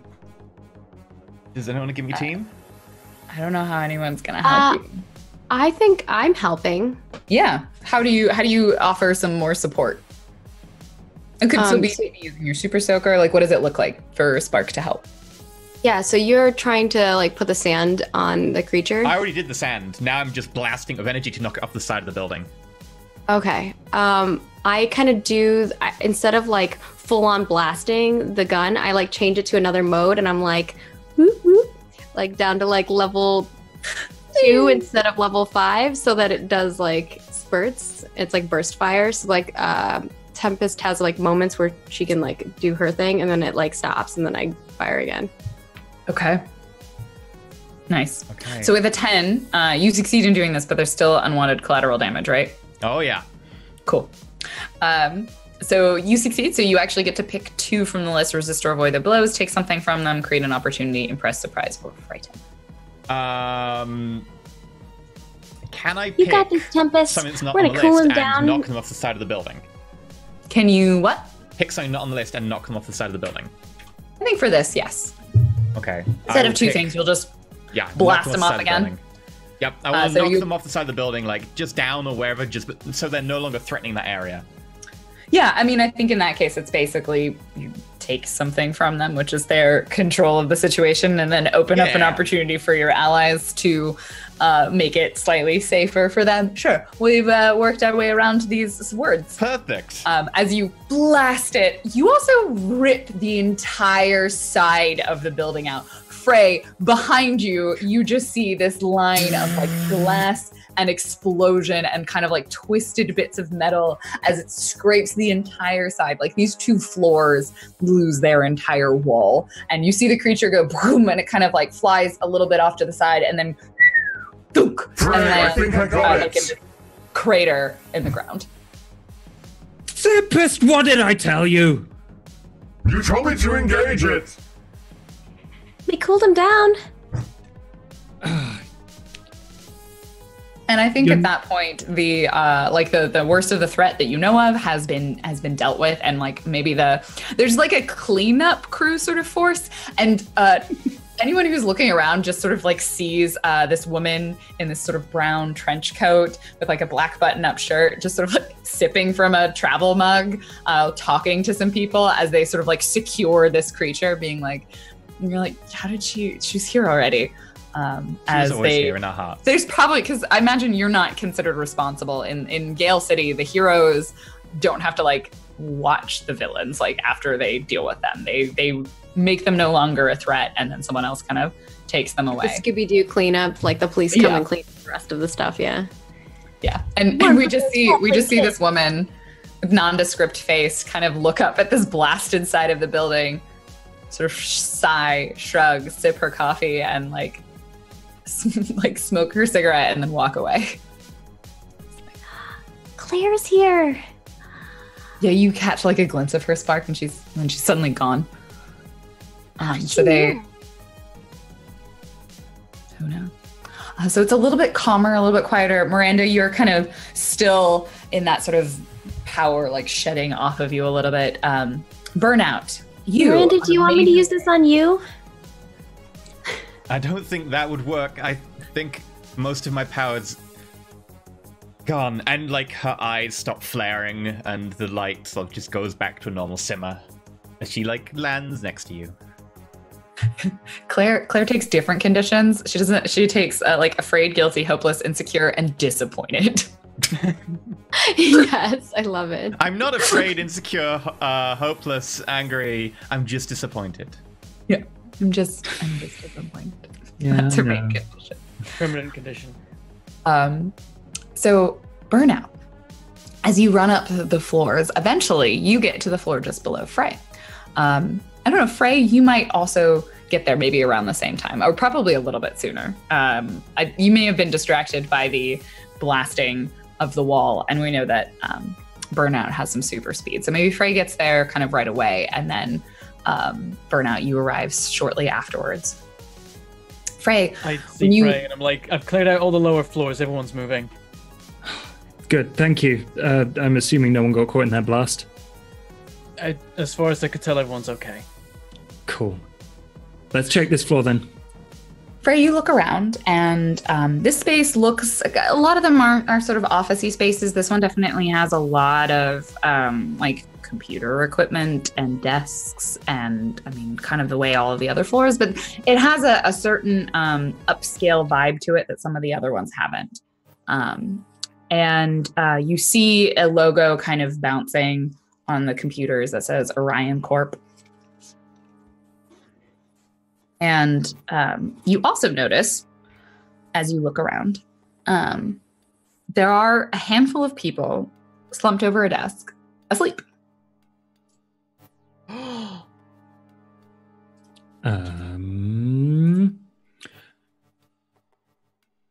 Frey immediately goes into like high action mode, and I'm going to assess the situation. Yeah. Do I see the people too? Yeah. I'm like, oh god, maybe there were people. And start running up to the nearest one. Rolling plus superior.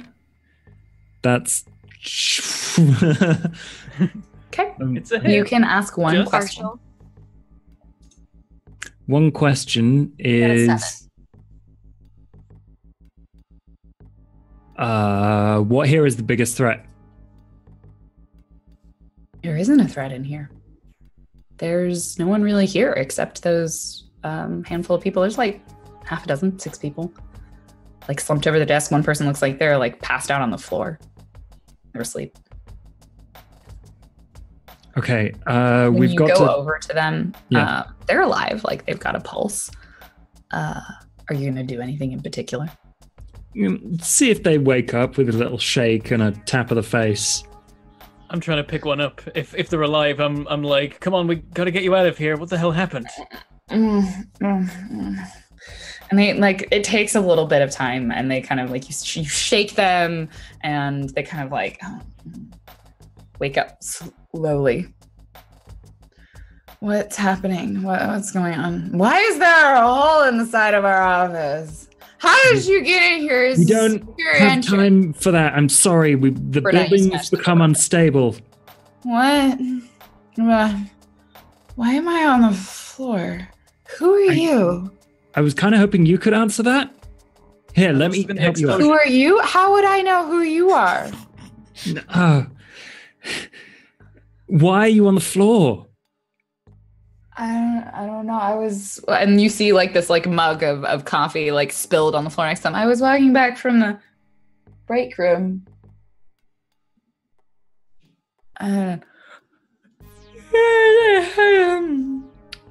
Took a nap on the floor. What? I don't remember. I fell asleep. How long have I been? Get down the stairs. Everyone walk. Yeah, and they are all sort of like slowly waking up. Liam, can you take all of these downstairs and make sure they're, stable? All right, I'll keep an eye on them. You bring them all down the stairs. They're all like a little stumbly and like a little sleepy. Everyone hold on to the handrail. Okay. I'm gonna take a look around and start using, because something funky, like people don't just take a nap on the, normally people don't just take a nap on the floor in the Air Office. Yeah, what do you want to do? His real name in public. Yeah, Liam's so name is not actually a secret. He doesn't wear a mask or anything. Oh, okay. I think unleashing my powers might be the most sensible. Ooh, this is big. All right. Yeah. Do it. I always imagine this as powers, which I love the difference between Miranda Tempest unleashing her powers and like Frey, it's like, let me stare intently around this room. It makes me think of like video games where like it highlights things and like make arrows. It's the Witcher vision, yeah. Yeah, it's great. Okay, I roll plus freak, I think. I hope I don't mess up. 8. With an 8? What does this look like? How does Frey unleash his powers? Frey actually starts to focus and think and analyze, and that is, he retraces the steps of the people from the break room with the coffee mug, and then he begins to see the ghost of them in, superimposed on the real world, and then he looks at the world from their perspective, and then he sees another ghost, and another ghost, builds up this picture of what everything was that was happening at the time. Yeah. So you start seeing the events happen. I think you hear some of Claire's sort of reminders in you, because she's a freak. She is quite into that. Phrasing. But she's very much that sense of kind of consuming and enigmatic power. And you hear some of her words of being look beyond your senses. Look into things you cannot see with your eyes and cannot hear with your ears, and that very you always as a teenager I think heard it as this really annoying mystical Mr. Miyagi sort of bullshit. Yeah, yoga instructor rubbish. Yeah. What are you talking about? Also, and there was definitely one of those scenes in third eye. Taps you really hard in the middle of the forehead. You just like tapping me, don't you? And then that's not what I meant. There's definitely one of those scenes, from The Last Jedi, where he's sitting on a rock and it's reach out to the Force. And then he's like, oh, I can feel it. I can feel the, ow! Yeah. Yeah, that's a good descriptor of how she mentors. So you begin to see and kind of trace what has happened, and you watch the person from the break room, and there's kind of a moment where you see someone who doesn't look like all of these other shadows look like people in office wear and suits. They look kind of boring, and you see another one that almost is harder to focus on, is sort of partially there in some way, as if they're not in these are even in the ghosts in the kind of they're already memories. And you see someone as you see the blast of the wall sort of break, right? And the people start ducking, and actually that's when they drop the mug. And there's kind of this split second where you see a person who looks like they might be wearing some sort of cloak, maybe. There's some sort of shadowy presence to them almost. And they sort of move up behind this person very quickly, and they just touch the side of their head, and the person drops. And you see them do that to several people in the room. And then they go over to a console, and they seem to do something onto a computer. You're not really sure exactly what they're doing. They download something, tuck it away, and then you see them go over to one of the people that's asleep and just put their hand like right above their eyes, and then they disappear.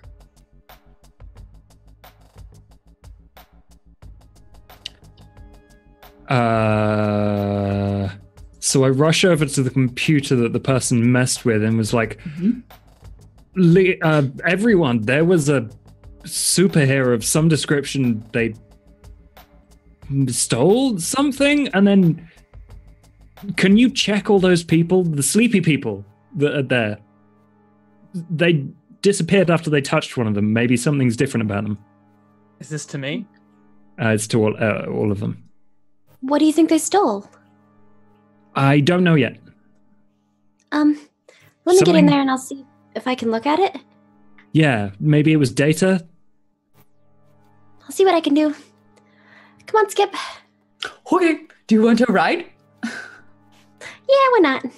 You hop on Skip's back. It's just awkward, and uncomfortable. Skip's like, oh, I am not calibrated for this. I'm just gonna like float below just in case she falls off. Not gonna look like I'm doing that, but I'm just totally gonna be waiting for it in case it happens. And then Skip like rockets into the room, Frey kind of next to you, and makes a very awkward and sort of bumpy landing. Ow. Where seems? What happened? People were asleep in here. It was really weird. In the middle of a fight? Yeah. Did something make them fall asleep? Mm-hmm. Hooded figure. Oh. There's someone who can make people fall asleep? Yep, seems like a really bad. The Sandman or something? He was actually made of sand. Maybe like a dreamweaver. You said they disappeared when they touched someone? Yep. I don't know what that means though. It could have just been the end of the trail. It could have been. What if they can go into the person's dreams? I can't check people for that. Can you? I haven't studied the mind sorcery stuff as much as I should. It hasn't really come up before. I might be able to make something. I'd rather know what they stole. Can you check out that console? Sure. Thank you. I'm gonna walk over to the console and Spark see if ended I up can actually figure it teaching out. Spark actually ended up teaching our IT class, so I think she can do this. That makes sense. I'm trying to think. I think this is probably assess the situation because you're trying to figure out what they stole. With the answer of like, what did they take from this computer? Because you need to hack into it. So as you clatter, does Spark use anything to help her? Is she just going with her raw intellect?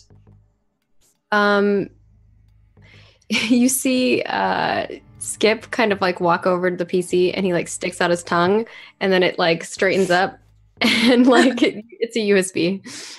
He just sticks his tongue into the computer. Offering assistance now.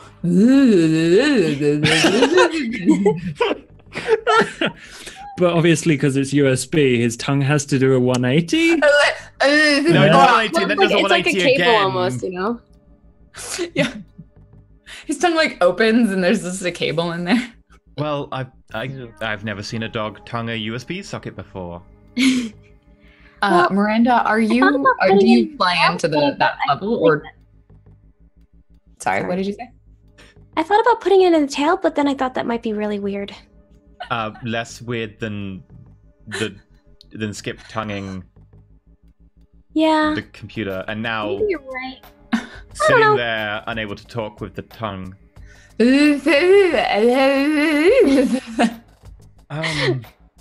Okay. Is that superior that I'm rolling? Yeah. Yeah. If you check down the side, by the way, it does say under each of the labels, like brackets assess the situation. I guess I don't get any additional bonuses for this. No, not for this one. I never expected USB to be With so a 12. Woo! Today is. So I think the first question we see Spark like She sort of hacks in expertly into this computer. And I think the first thing you notice, Spark, is these are pretty good computer security systems, like more robust than the average office place. More advanced than you would have expected. But it takes you a minute, but you get there as you eventually like crack into it. And you see, it takes a little while. You have to kind of like dig through some of the files, some of the information. Like there's a whole bunch of there. Like someone tried to cover their tracks a little bit. The part that you realize that's both frustrating and interesting is the files that they took. Like you find essentially gaps where they took them and they completely erased them from the computer. So whatever files they took, they didn't just copy. They copied and then they destroyed. And some of the information that you pull up that you get is basically on your guess is it's things to be related to like extra-dimensional research. Extra what research? Extra-dimensional.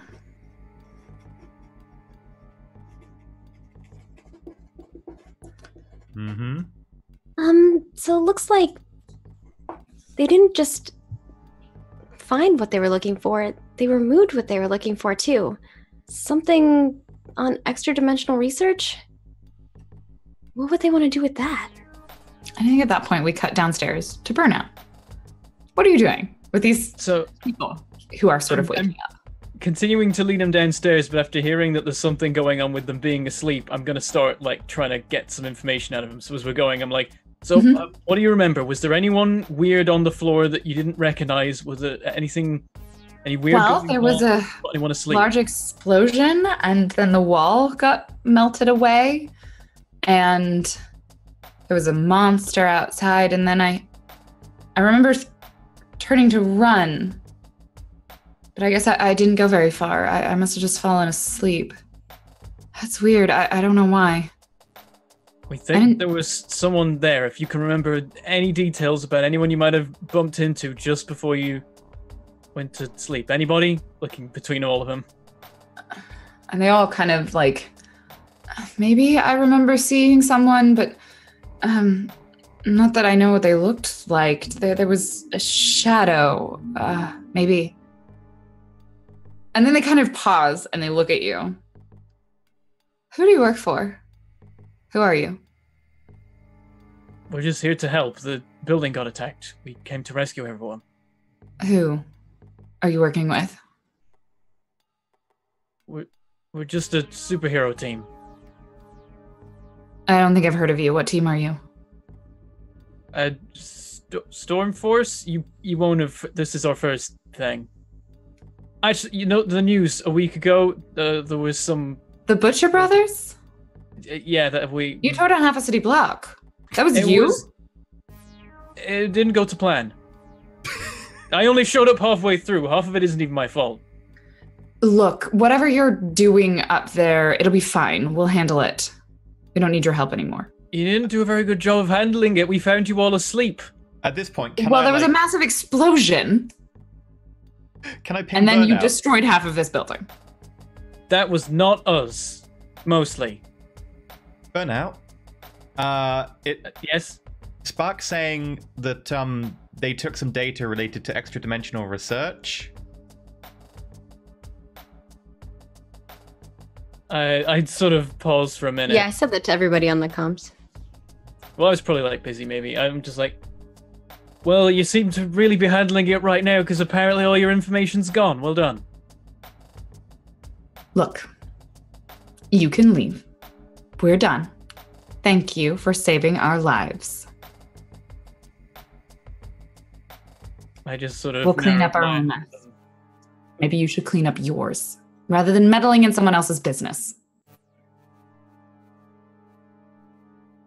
So much for being grateful for being rescued. Right, carry on. There's a team down there. I need to get back to my team. Seems like you're awake now. Yes. I suggest you leave. I think a security force will be coming to sweep the building and lock down our offices. Noted. And I will then pointedly walk back up the stairs. Okay. on the watcher here. Well, these guys are assholes. They've got something they don't want us to know about. I want to know what it is.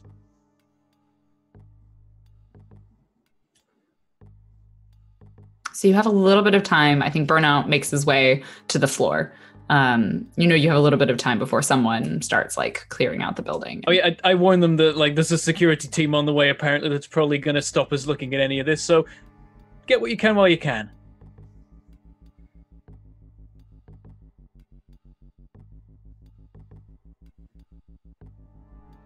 Well, they've deleted in a huff.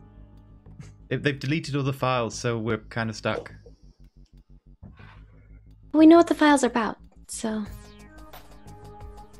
Did you get anything out of the people? Like, was there one of them was different to the others?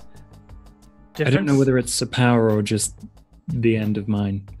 They all just said they fell asleep and couldn't remember what happened. They said a little bit of something about a shadow. It sounds like the explosion was just a distraction, so whoever this other person is could knock them all out. Yeah, that's it. That makes sense. Unless anyone has any other ideas, I think we should get out of here so we don't get caught by a security team. Well, while Skip has his tongue in the USB port, we could... good boy. We could have a look at, in case they've got any emails that might be related to it. You can see what I can do. And I'll look through the emails and see if there's any information.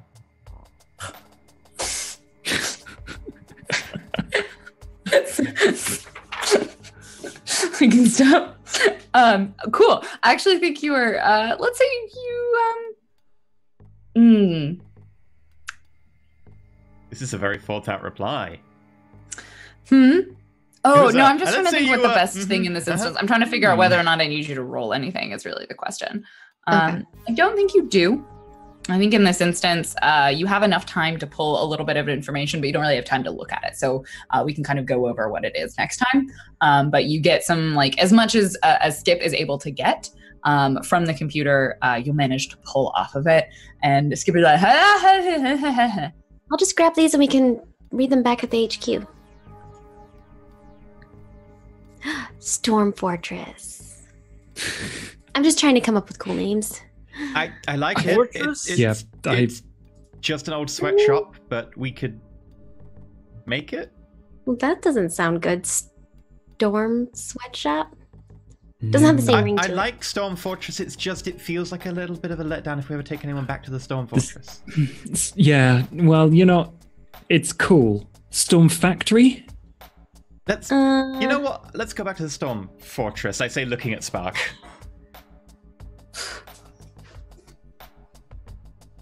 All right. So at that, you head out. You make your way back. I just get to that floor, and then I'm like, oh, we're going. Okay. We're walking upstairs. Me. Where we go, and then he's like, "What's happening?" Does anyone want to lift? I'll walk. I'll be fine. Okay. I could take someone on my bike. If it's quicker. Yeah, Casper, go with Spark. Liam, we can go back together? If we're in a rush, I guess. I'll race you. I don't like flying. No, you run. I've seen you run. You can run really fast. I'll race you. Oh, you're definitely winning that race then, but sure, you're on.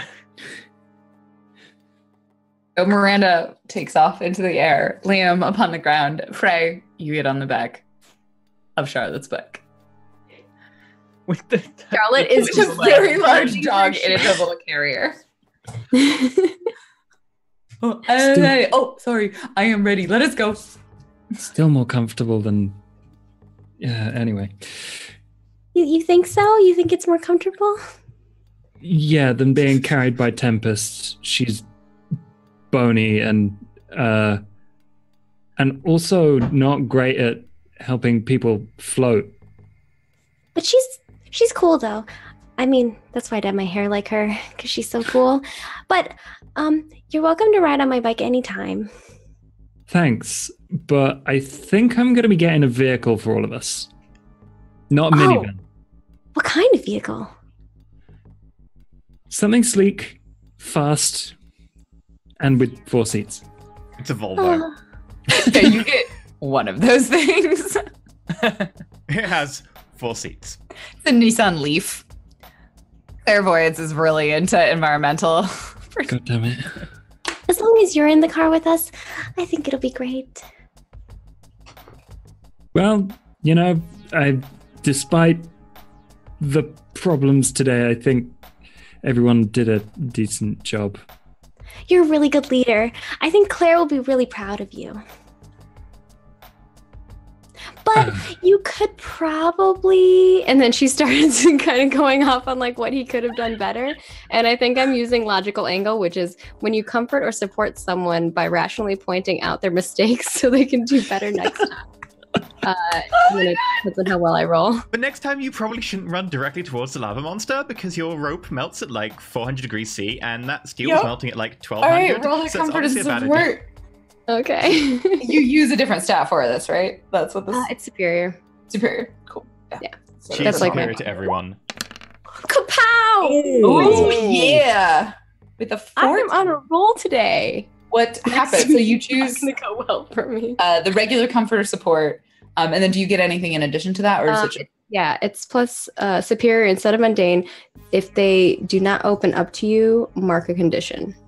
On a hit, they hear you, they mark potential, clear a condition, or shift a label.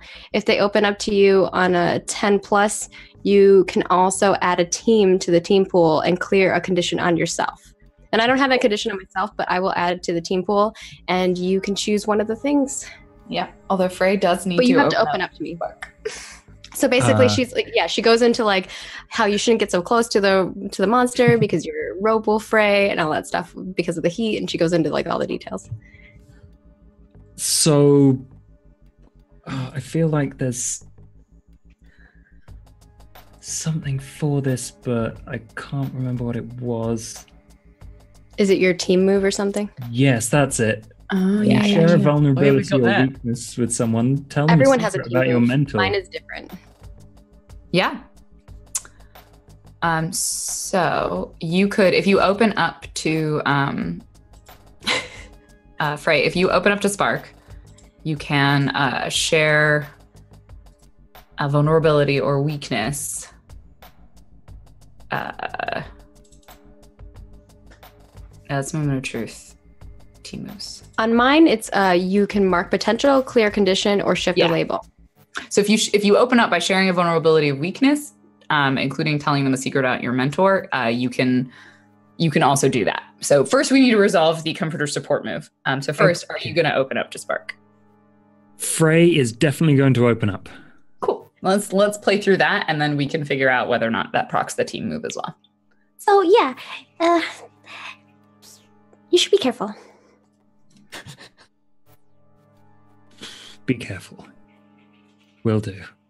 You might have to write that down for me, but I get a... Sure. I can write it down for you. Thanks. I get a lot of that from Claire, though. She writes you a lot of letters? No, I get a lot of be careful. And maybe you should be careful then. There's such a thing as too careful. Is there though? I mean, my mama always says that if you're careful, that everything will turn out perfect. But if you rush something, then mistakes will be made. And no one likes mistakes. And mistakes can cause big problems.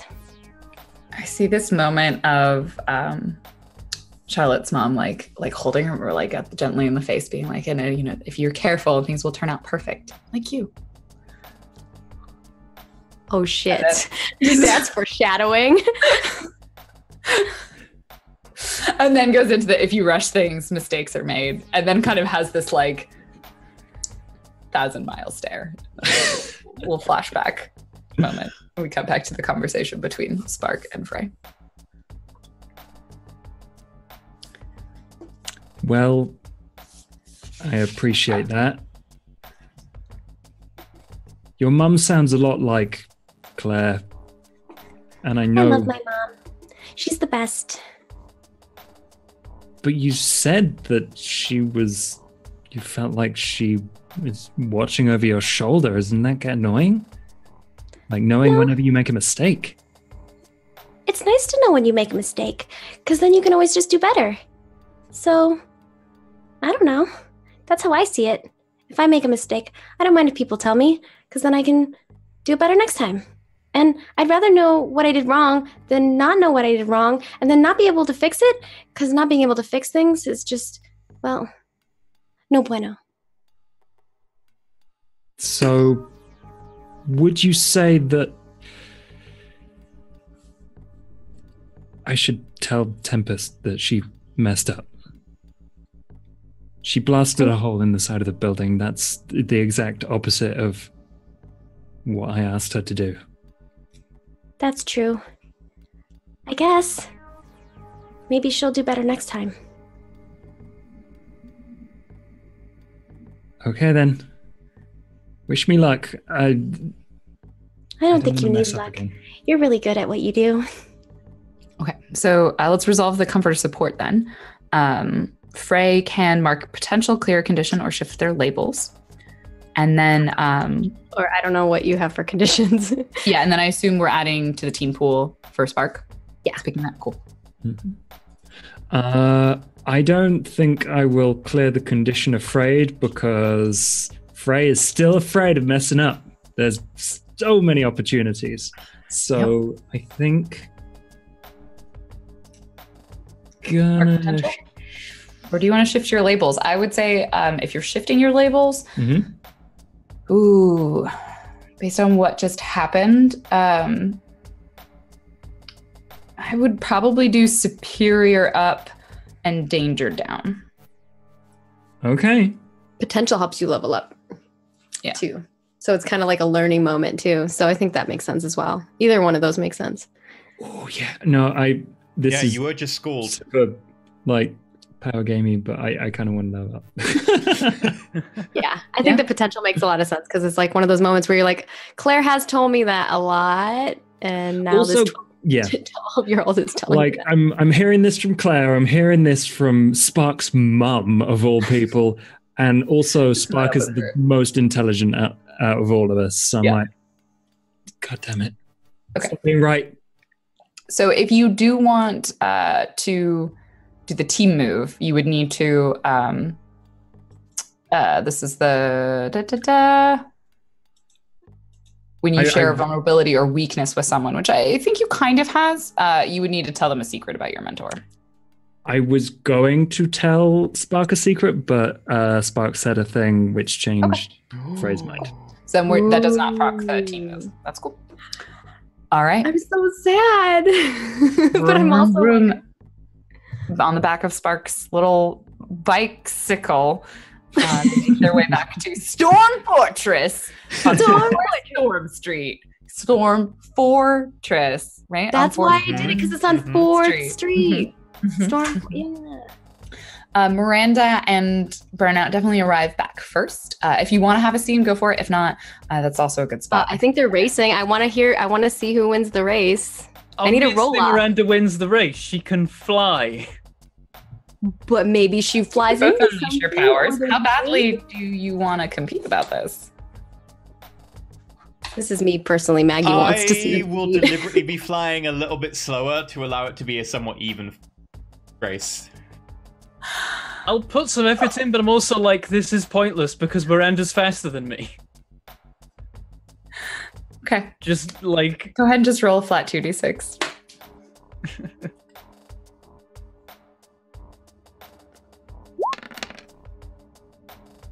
I fail. I get a 5. Yeah, Miranda, even trying to help Burnout out, you like beat him. I get badly. that awkwardly early, and I'm like, Frey and Spark turn up before Burnout. I'm like, oh. I like when I eventually turn up. I probably run in and I'm like slightly out of breath, but it's not too bad. And I'm like, only Liam, only 5 times quicker than me. Used to be 10 times before this. Yeah, you almost beat me. It was really close. You don't have to pretend. You can literally fly. I can maybe make you something that'll make you fly, Burnout. I'm not sure. Maybe. It'd help. Okay. Frey, do you have a moment? I add it to my list. Tempest, I do have a moment. I wanted to talk to you as well. Okay. Sure. She always gets alone time with him. What? Sorry, nothing. Never mind. He's team leader. He's gonna want to talk. Whatever. I know, but like, we're back home. he's really cool, and talking to him, he always has really good things to say. And I just sort of narrow my eyes at Spark, like. Do you want to pierce the mask? I mean, Claire right. is his mentor. That means that he has massive potential to be like the next superhero. You talk about Frey a lot, and I will pierce the mask. I get a full hit. Bentham isn't playing a normal Bentham character. You get to ask 3 questions of out of character, out of Spark that Maggie will answer, or about Spark. Oh no. Who do you fancy? Is that on the list? No, I'll allow you to ask a different question, but the main choices are on the list. Okay, well, the first question would then be like, what's your opinion on Frey?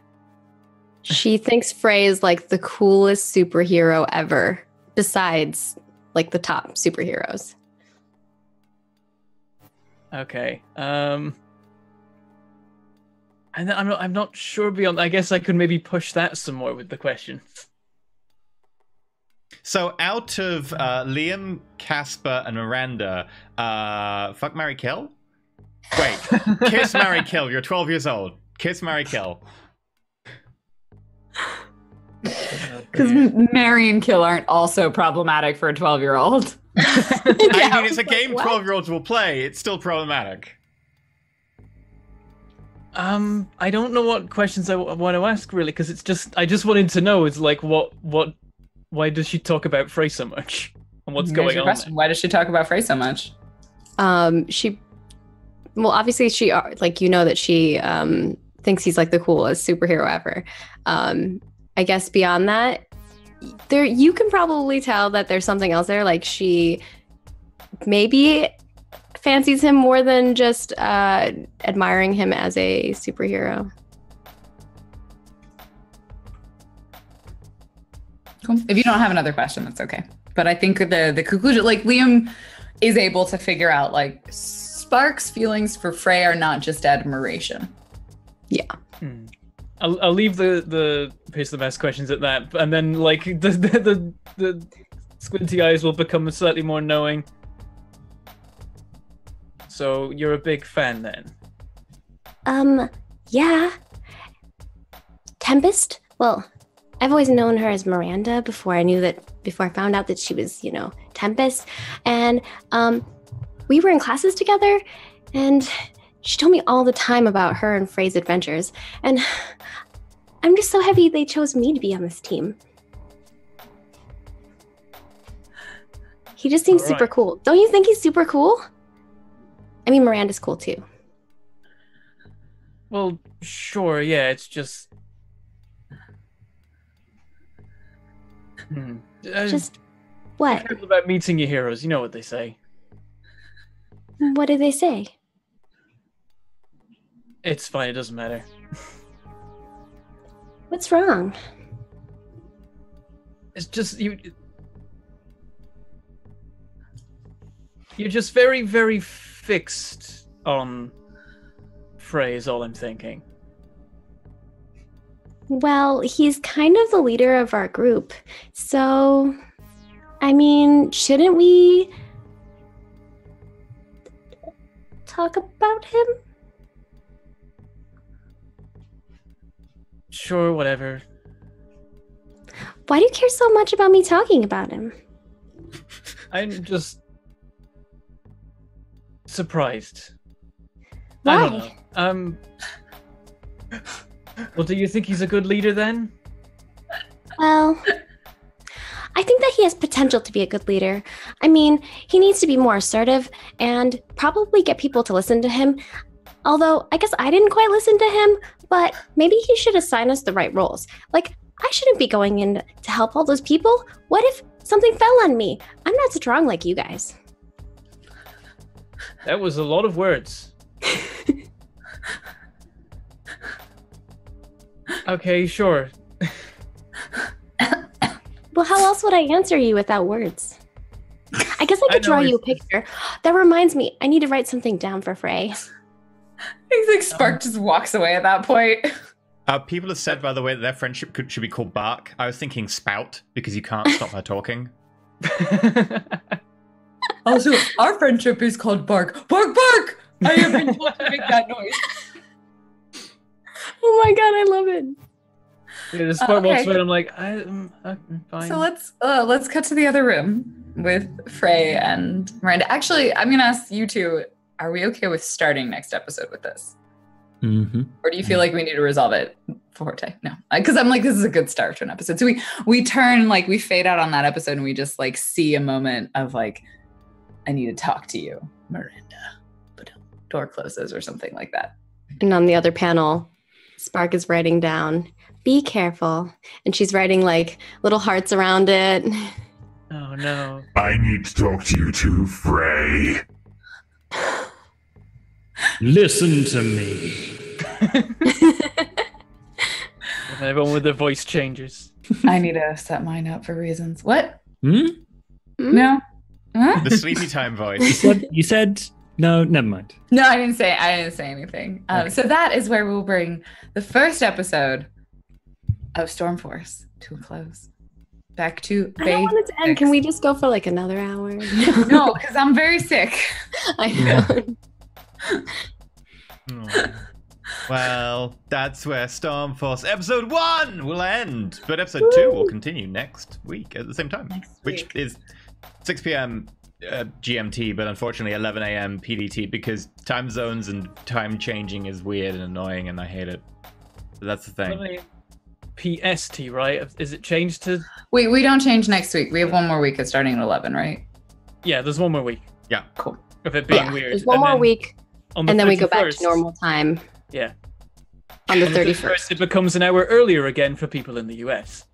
Yeah, they will go back to 10 in America, California time in 2 weeks, but next week it's still 11 for those of you in California. And similarly, whatever your time zone is, you know, if you've shifted times already, it's an hour different, but it's 6 p.m. GMT. If you want to know what time it is, just literally type 6 p.m. GMT, what is time near me, or whatever you want in Google. And if you follow us on our social channels, like Twitter and Facebook, we always let you know 30 minutes before we go live, and then also when we're live, so that should be helpful as well. Yeah. But if you want to plan ahead and get this in your diary, like I'm saying you should, you could just go to Google and put 6 p.m. GMT in my time zone, and it'll do it for you.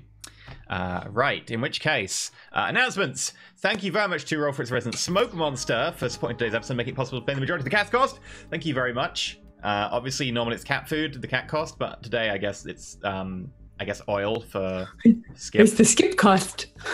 It's the Skip cost. I'm glad when I did this voice, you said yes to it, because this dog voice is my favorite dog voice. Yeah, your awesome. backup character for Layla is that voice. He's a good boy. Other announcements. The Capers Kickstarter is still going. It got fully funded. Go check it out. We also have links to the PDF, softcover, hardcover as combos that you can get. Still discounted. As far as I'm aware, the links still work, so check them out before they stop working. But if you want to get them as a combo, including like other stuff, you can get that in the Kickstarter. And similarly, it's cheaper getting in the Kickstarter than it would be not buying them normally. So feel free to do that. Obviously, we had a sponsored show of that, so sponsorships and all that jazz. But you know, you can watch that and make your own mind up about the show and the system if you want. I'd recommend you do watch it. It was good fun. Other announcements. Do we have any other announcements? Well, the Sounds of Silence video for yesterday is now up on the YouTube channel to go watch right now if you want to. It is. Yep, we'll put that on social right after. And next week is Matt. No. Is next week? Is normal. Next week's normal. Next week's normal, yeah. We've got Mage in 2 weeks. Mage in 2 weeks, yeah. for those who are new to this whole thing, because it's the first episode of maybe new people, we now are going to go record an after show when we're done with this, which will be available on the Patreon in a few days. There's also MP3 if you want to listen on your commute, which a lot of people do apparently. $1 tier and above on the Patreons, which also gets you access to the Discord, which I fully recommend because the Discord is full of wonderful people. Like, some of us. Wow. Not me, no. Shade at somebody there. Well, I've just been told today that I'm unacceptable, that I need feedback, etc. And so, I don't know. Anyway, let's go through everyone. Let's start off with our ridiculously ill but yet amazing Games Master, Random Tuesday. Lauren, who are you? What are you doing when we find you? Killed it. Today's episode was brought to you by a bottle of ibuprofen. I'm Random Tuesday. You can find me at Random Tuesday on most of the places on the internet. Normally, I also stream on my own channel on Sundays, but I'm going to go sleep because I got con cred because I was at Emerald City Comic Con. But if you like cool cosplay pictures, there's some really awesome ones up on my Twitter and my Instagram. You can go take a look at them there and on my website and all of that good stuff. And you can find me in my other RPG homes on the Dungeons and Dragons channel. So hopefully I don't need a bottle of ibuprofen for that one tomorrow. And over on Space TV. And what about our de facto leader? Yeah. So when I'm not making bad decisions for an entire team's worth of superheroes, you can find me on Gaming FTL everywhere on the internet. On Twitch, we chill out, hang out together. I paint minis, play games, and do vampires on Mondays. Tomorrow. You heard it here. Josh does vampires. Yeah, I'd be like, you do vampires, or like he does vampires. You'll have to tune in to find out. And on YouTube, I've started making lots of videos again. On Instagram, silly pictures of the things I do. And Twitter, I retweet cute things. That's it. You haven't retweeted me. I retweet cute things. Wow. The shade. Okay, speaking of cute things. The cutest character? Yeah. Yeah, speaking of the cute things, Bentham, who are you? What are you doing when we find you? Hello, I am Bentham, and when I'm not being an extremely mopey, depressed new superhero, I make YouTube videos on a YouTube channel called My Report Gaming for confusing reasons I won't explain here. And I play lots of indie games, and particularly factory games like Factorio and Factory Town and Satisfactory. It's pretty clear what my running theme is, and also Volcanoids and Kingdoms and Castles if I've got 2 spare minutes to make videos on those. And also I have a Patreon now. That's a thing that's happened, and now I'm properly fully full-timing this instead of half full-timing this. There you go. And speaking of also cute, Maggie, who are you? What are you doing when we find you? Hey everyone, I'm Margaret Crone, as it says below, and you can find me there because that's my name, that's who I am. That all makes sense, right? Yeah. I do things on the internet, so if you want to check them out, type in that in the internet and you can see what those things are. I do more tabletop RPG stuff, and yeah, I also work in the game industry where I make games, and I'm currently working on Ashes of Creation if you want to come check it out. That's all I got. Yay. There we go. Who are you? Hi, I'm Aaron. You can find me at youtube.com/Realism. I play things like Battlefield Gothic Armada 2, Hearts of Iron, and some other things, including Satisfactory and so on. Also on twitch.tv/Realism, where on Saturdays I play games with Peoples. Thursdays I play games with Bentham playing Factorio, and Tuesdays I play with Josh, Fuzzy, Rick, Sheepy, Bentham occasionally, and Dot's now got a job, but we play Mage. We're playing Mage / Dresden Files, and they just did an Inception. It got weird. It's interesting. I'm looking forward to Tuesday. It was memorable, put it that way. But yeah, so going through tips. We have 2 tips today. Dragon Rune. Of all the bits we got today. We had a lot of bits. Thank you very much. Yeah, Dragon Rune with 18,400 in the last 30 days, I think. Yeah, that's yeah, thank you. But also Dragon Rune tipped $20. Thanks to this amazing crew for brightening our lives. Also, Spark is the best, yet no competition yet. We'll see.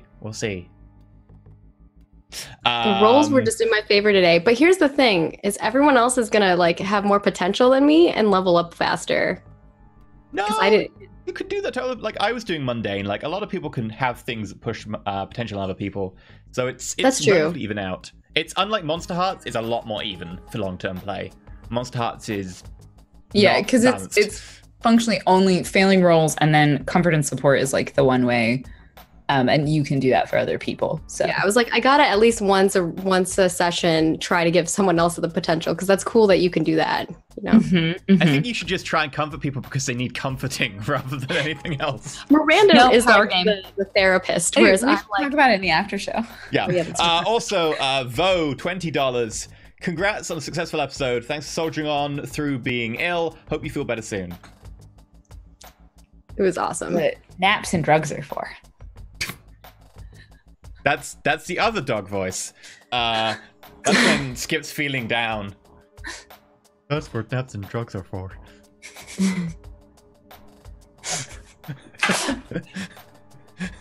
Hopefully you've enjoyed today's episode. It will be up on YouTube tomorrow, but if you are a Twitch subscriber, you can see it now on the VODs, as soon as we end. But yeah, we'll be back next week with more Vampire the Masquerade on Saturday, and then more Stormforce on Sunday. So, until then, may the dice roll over in your favor. Adios, amigos.